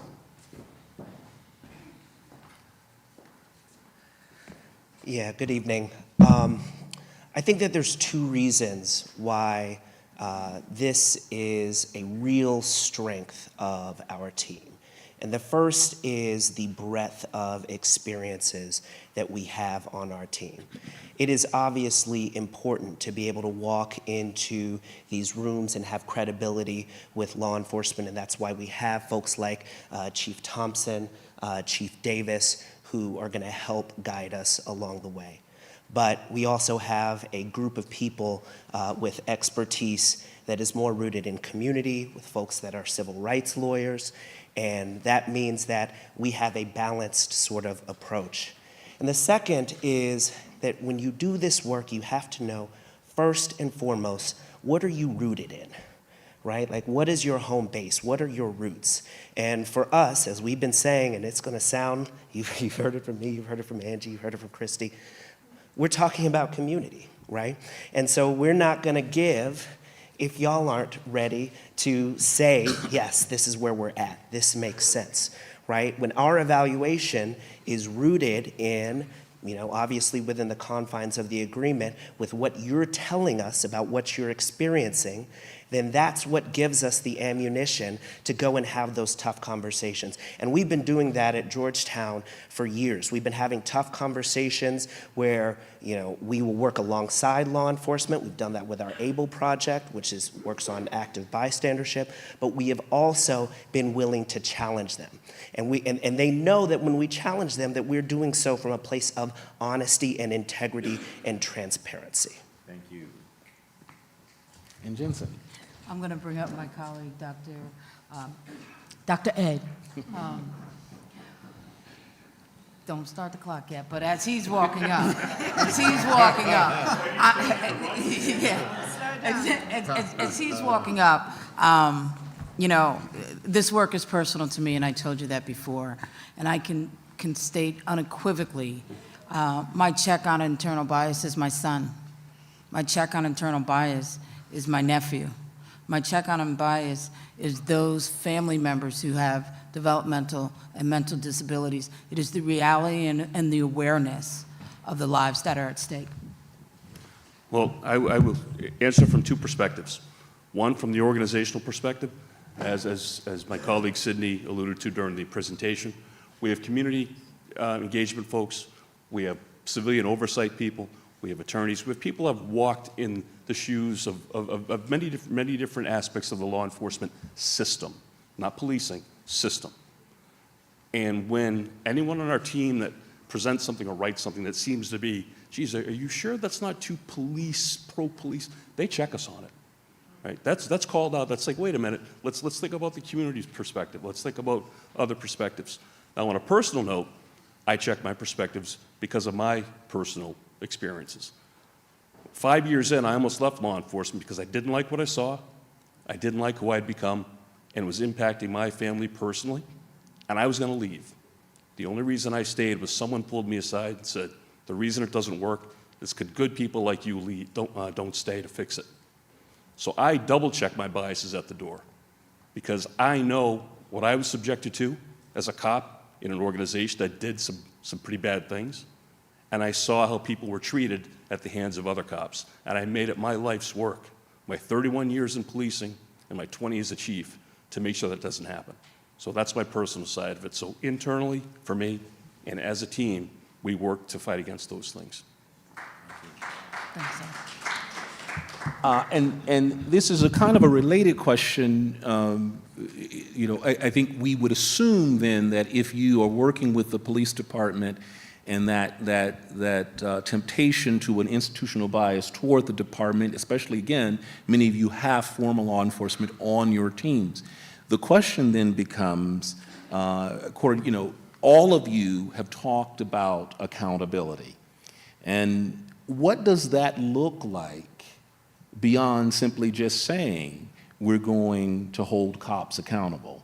Can you say more so that the community can hear what that word means and that we're not assuming that everyone understands what you mean by that and what is it, how does it connect it to your work with a particular police department where an agreement settlement said that they have certain types of bad behavior, misconduct? How do you say more about that accountability effective? So I want to go back to the point of an agreement. The parties have reached an agreement concerning how policing will look in Minneapolis. And that's the benchmark against which we measure everything. The history here has to inform how we approach implementation.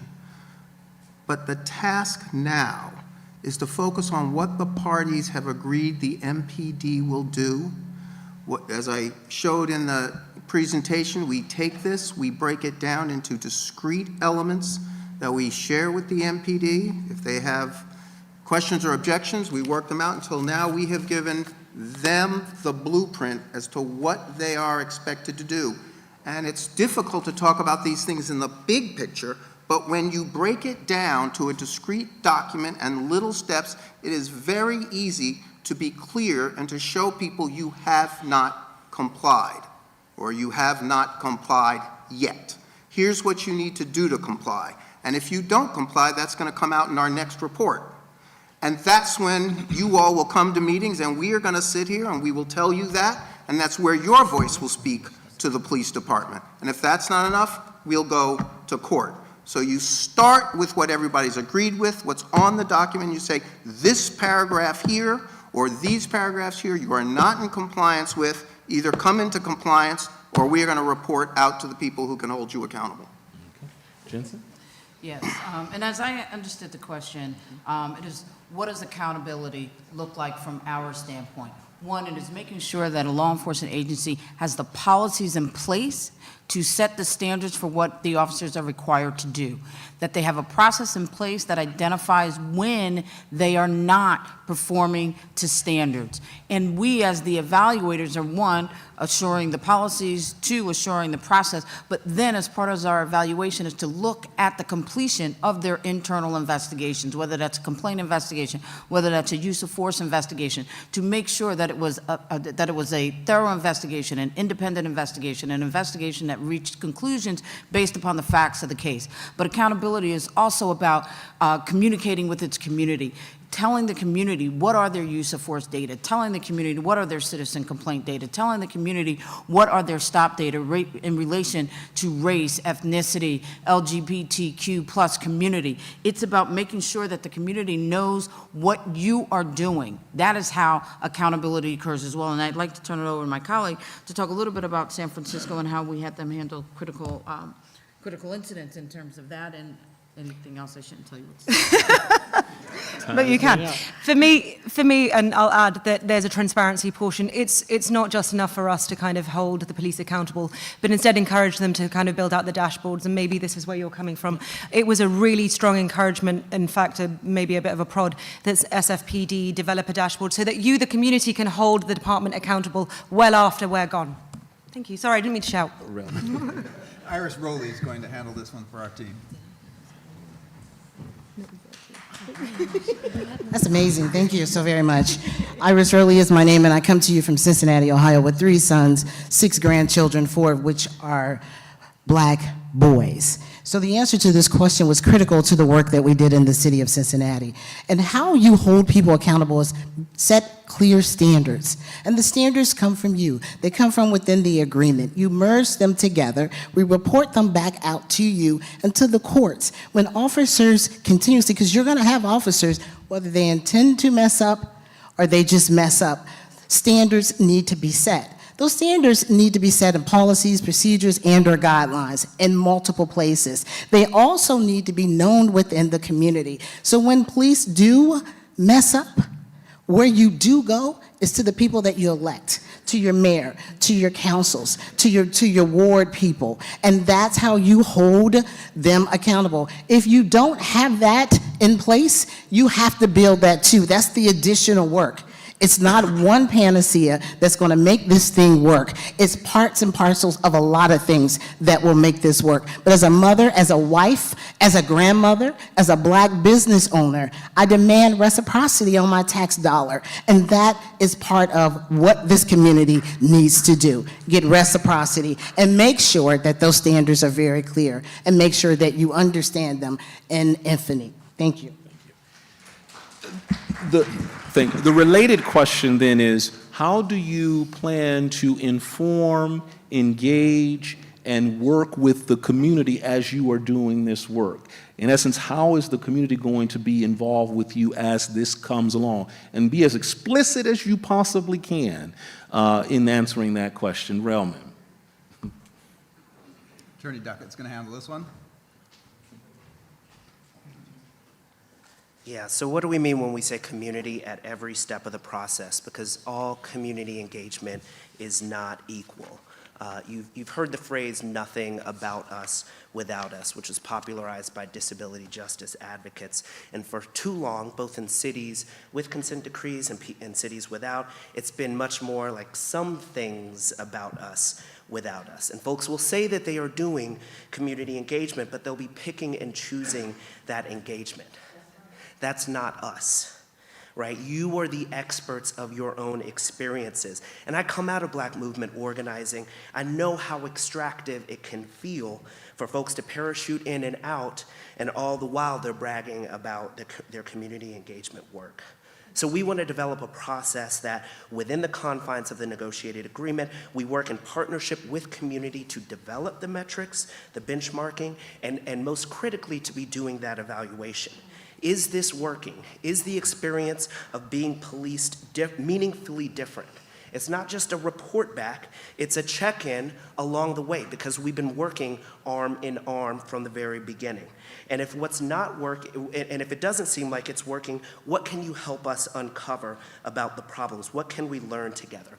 Because that's the thing that sets you up for success when we're gone. And that is a significant departure from the way that monitors have traditionally thought about community engagement. We have done this work in DC. We know it's not all kumbaya, it's really hard work, but we brought the Metropolitan Police Department together with community groups, with folks representing victims of violence, community violence intervention workers, and we've worked on a participatory process to develop law enforcement policies that can help achieve the goal that we all share.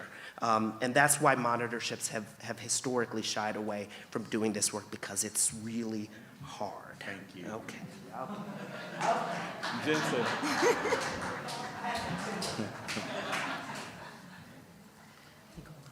Yeah. Jensen. I was just taking the moment. Well, thank you for the question. Look, 2 parts, inform and engage. The inform part is fairly straightforward. There's just ensuring that the information is reaching you or that members of the community are able to actually find the information that they need. There's also an accessibility moment, right? We rely so much on the internet or the assumption that people actually can either waste Wi-Fi or actually access it. So we also work on finding out how to get to the most marginalized so that they understand what's going on. The second part, of course, is the engagement. And what we like to do, and I didn't get to the slide, so this is a good opportunity, is make sure that the community understands that the role and the power that they have. So, for example, this is working in Bakersfield, and I did it in Oakland as well. When we ask you to weigh in on police policy, it's really important that you actually understand police policy. And I don't mean that in a condescending way, but I do mean that policy language is quite difficult and quite tricky.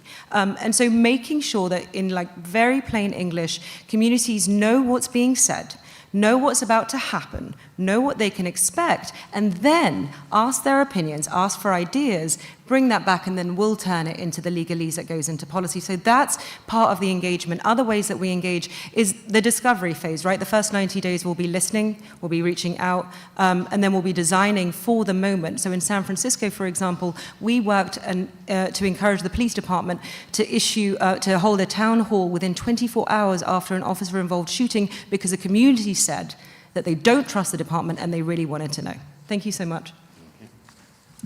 So you asked me to be specific. I'm going to try and be as specific as I can.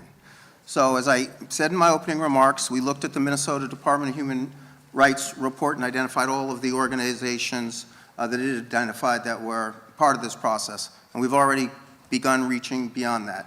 In the first 90 days, one of the unique aspects of this consent decree is this 90-day assessment period.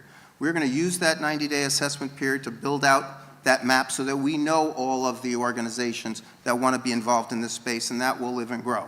And when we build out that map, we're going to meet with them, mostly me. Well, I don't mean mostly me, all of us. What I mean to say is I'm taking responsibility for that. If you look at our proposal, I'm just not the overall team lead. I assigned to myself with our Linda engagement because I'm going to go talk to everybody. When I come out here, we will schedule meetings with everyone, because we want people to know what we are doing along the way so that we can get their feedback in as close to real time as possible. When the team members come out, we will make sure people know, for example, Julie Solomon's mental health crisis, and we know people are concerned about that issue. We're going to make sure that she's accessible.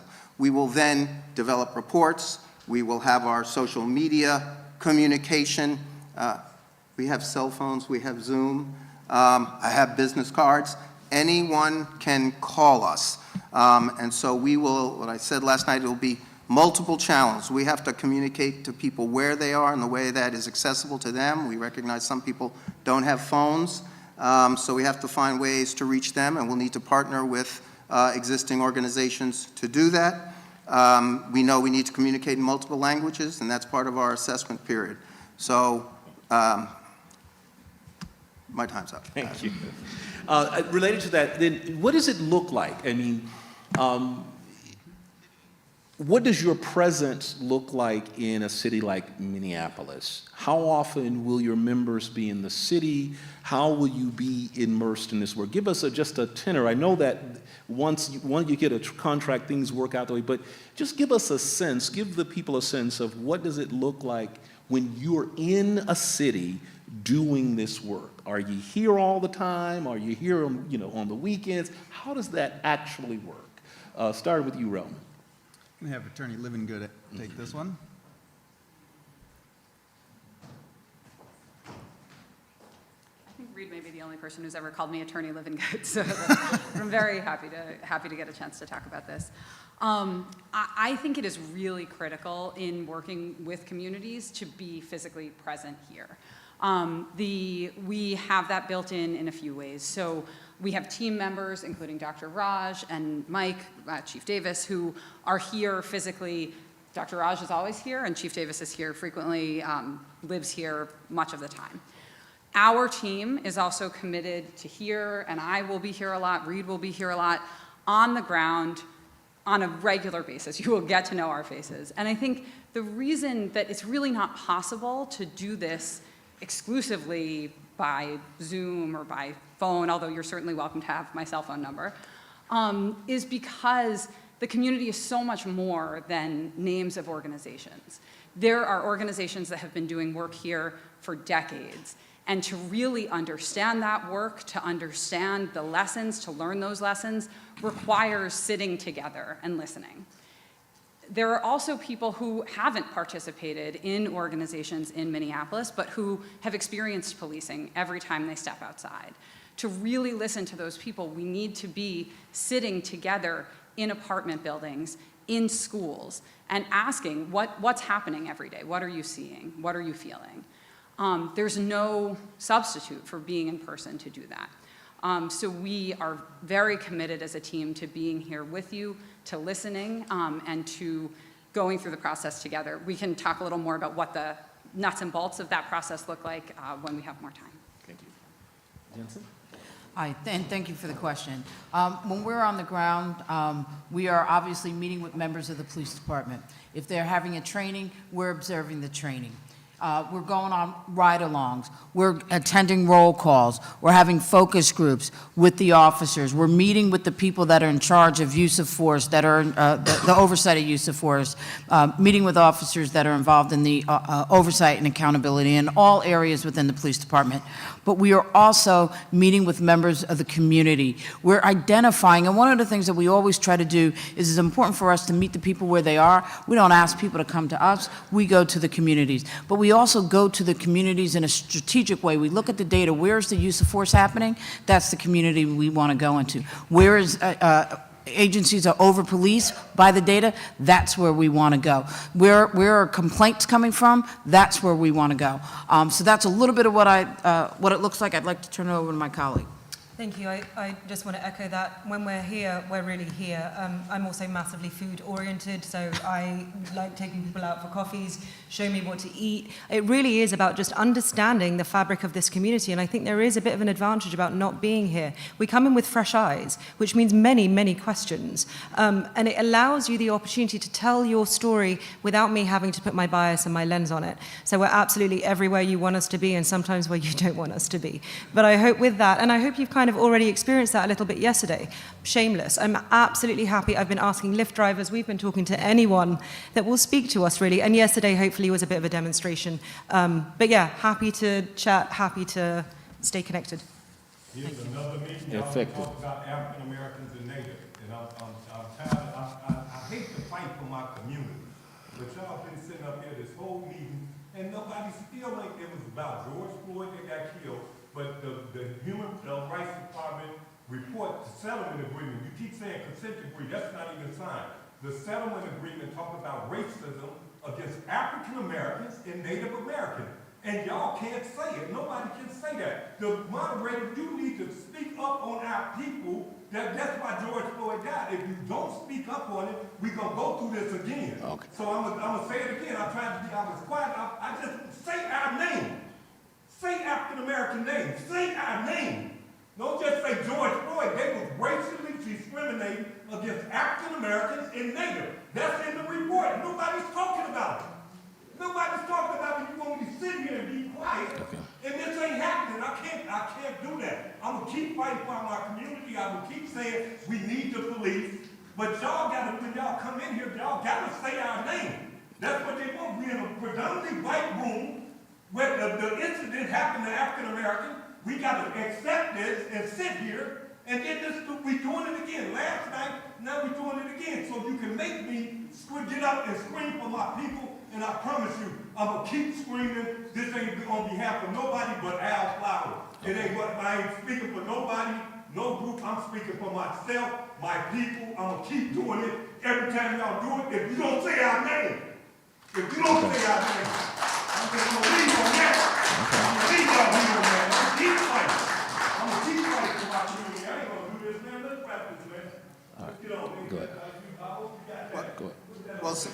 Well, since I essentially agree with what the other team said about what you do when you're on the ground, I'm going to take the opportunity to address that question.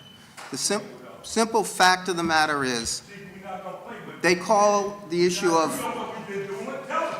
Somebody tell them. We've been working for 3 years since George Floyd died. And you keep playing game with us. You've been working before that. Yeah. No George Floyd. Yeah. George Floyd can't wait. Go ahead. As long as that doesn't come out of my 90 seconds. No, go ahead, go ahead. Let's... The let's be clear about what all of this is about in the history.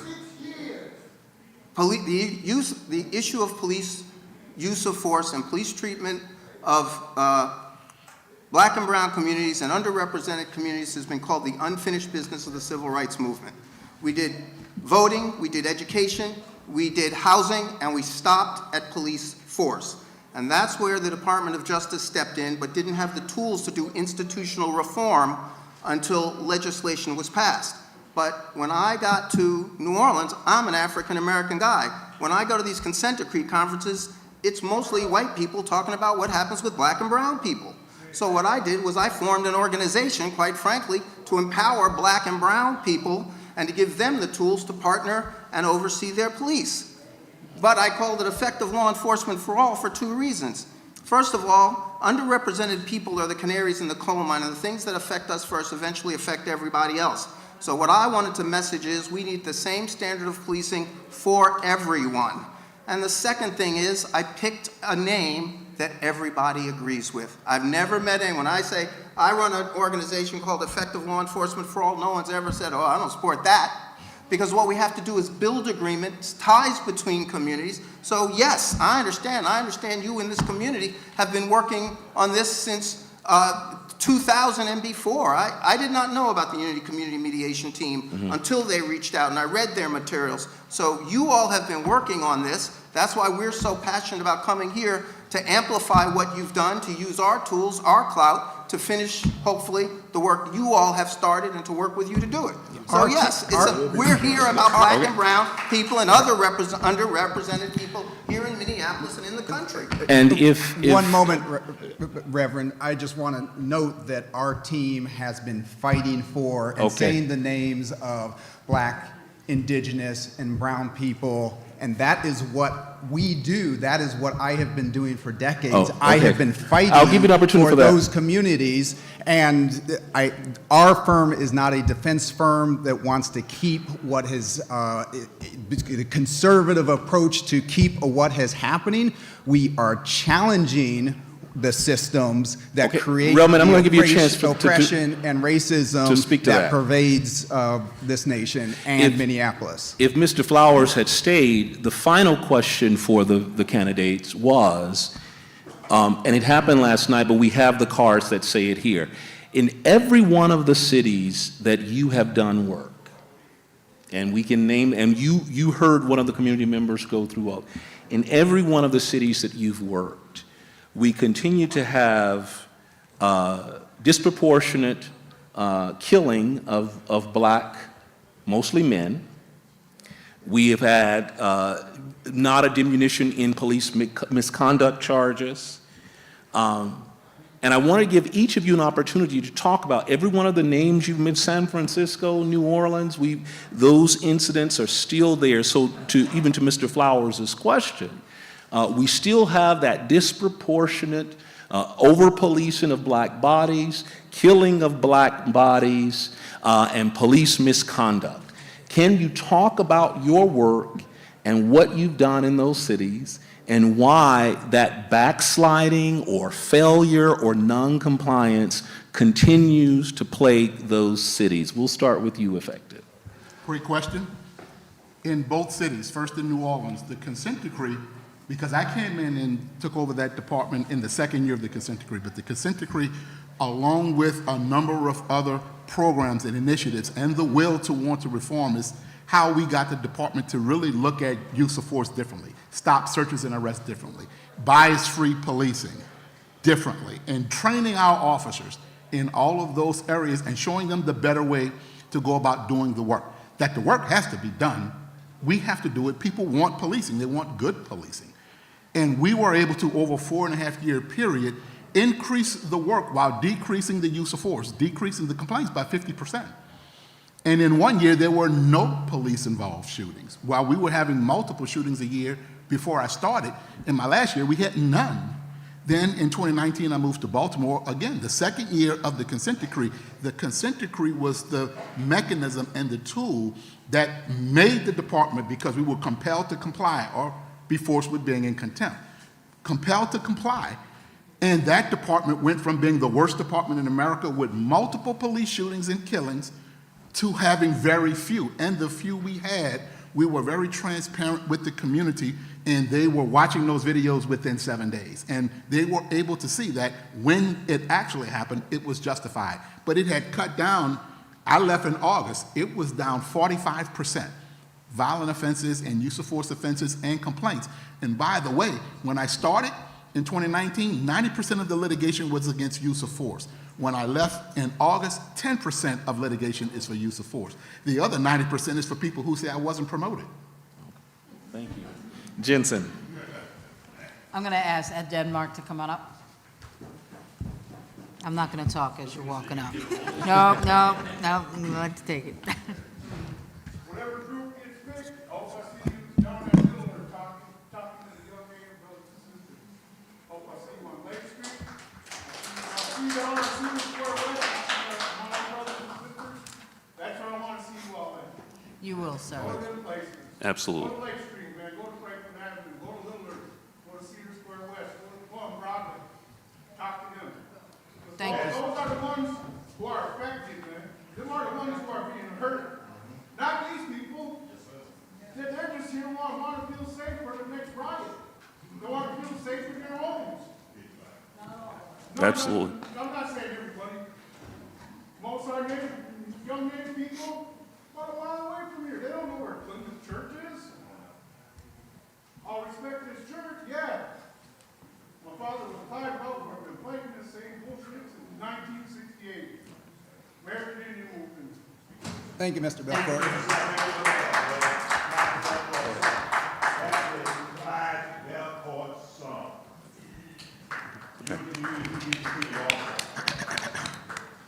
So to answer the question, you know, the consent decree compliance or substantial compliance or some of the work that we've done, we're talking about changing culture, right? And culture doesn't change. Again, we talked about hearing, you know, examples of how things have backslid. Well, people backslide from results because they haven't internalized or embraced that they don't believe in what they're doing. I used to joke and call it taillight policies, right? That's the policies the police pay attention to until they see their supervisor's taillights, then they go back to doing whatever they wanted to do.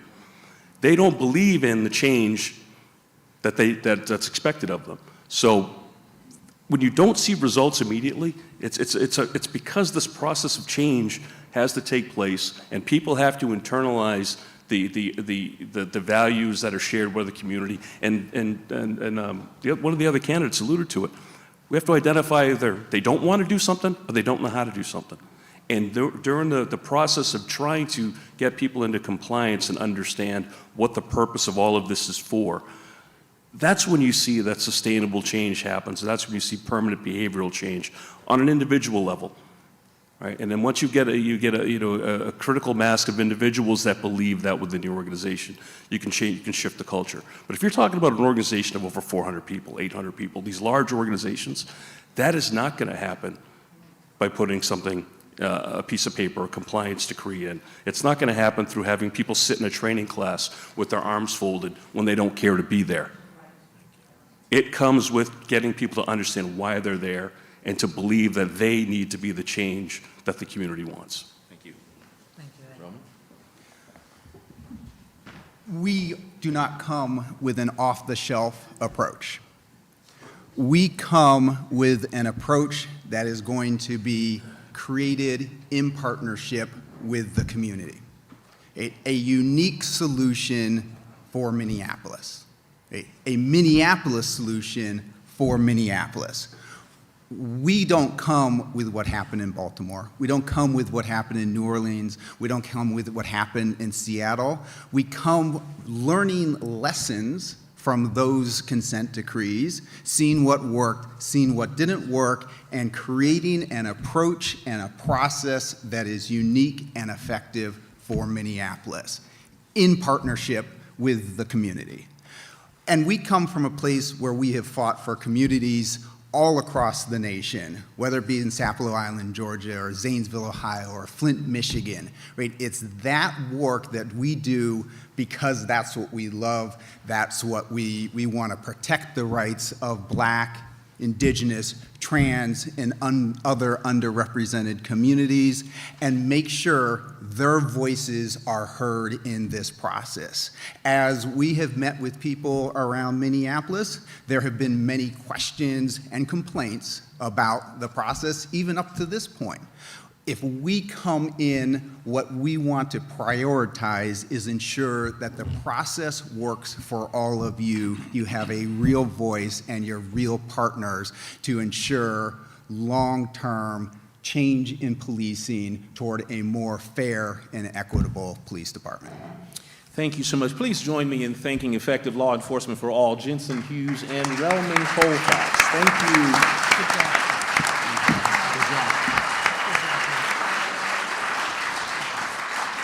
If you have not gotten the feedback survey forms, please do go and get a copy of that. I cannot emphasize enough. A lot of complaints here, a lot of complaints there, and rightly so. But it is the city. That is who you go to go to the city, go to the mayor's office and the city council to make sure that they are doing this process. So you have an opportunity. You have until the end of this week to express your concerns about what you saw here, to give your feedback about the presentations and about who should not be. Some of you there are complaints for each of these ones. You have within your right to talk to the city about what you think about each of those candidates. But please do fill out that, and now give yourself an applause and thank you for your participation in this thing.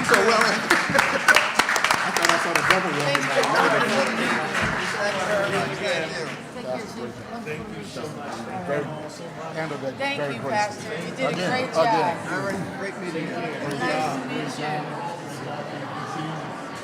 Nice to meet you. Good luck, and let's stay in touch, okay?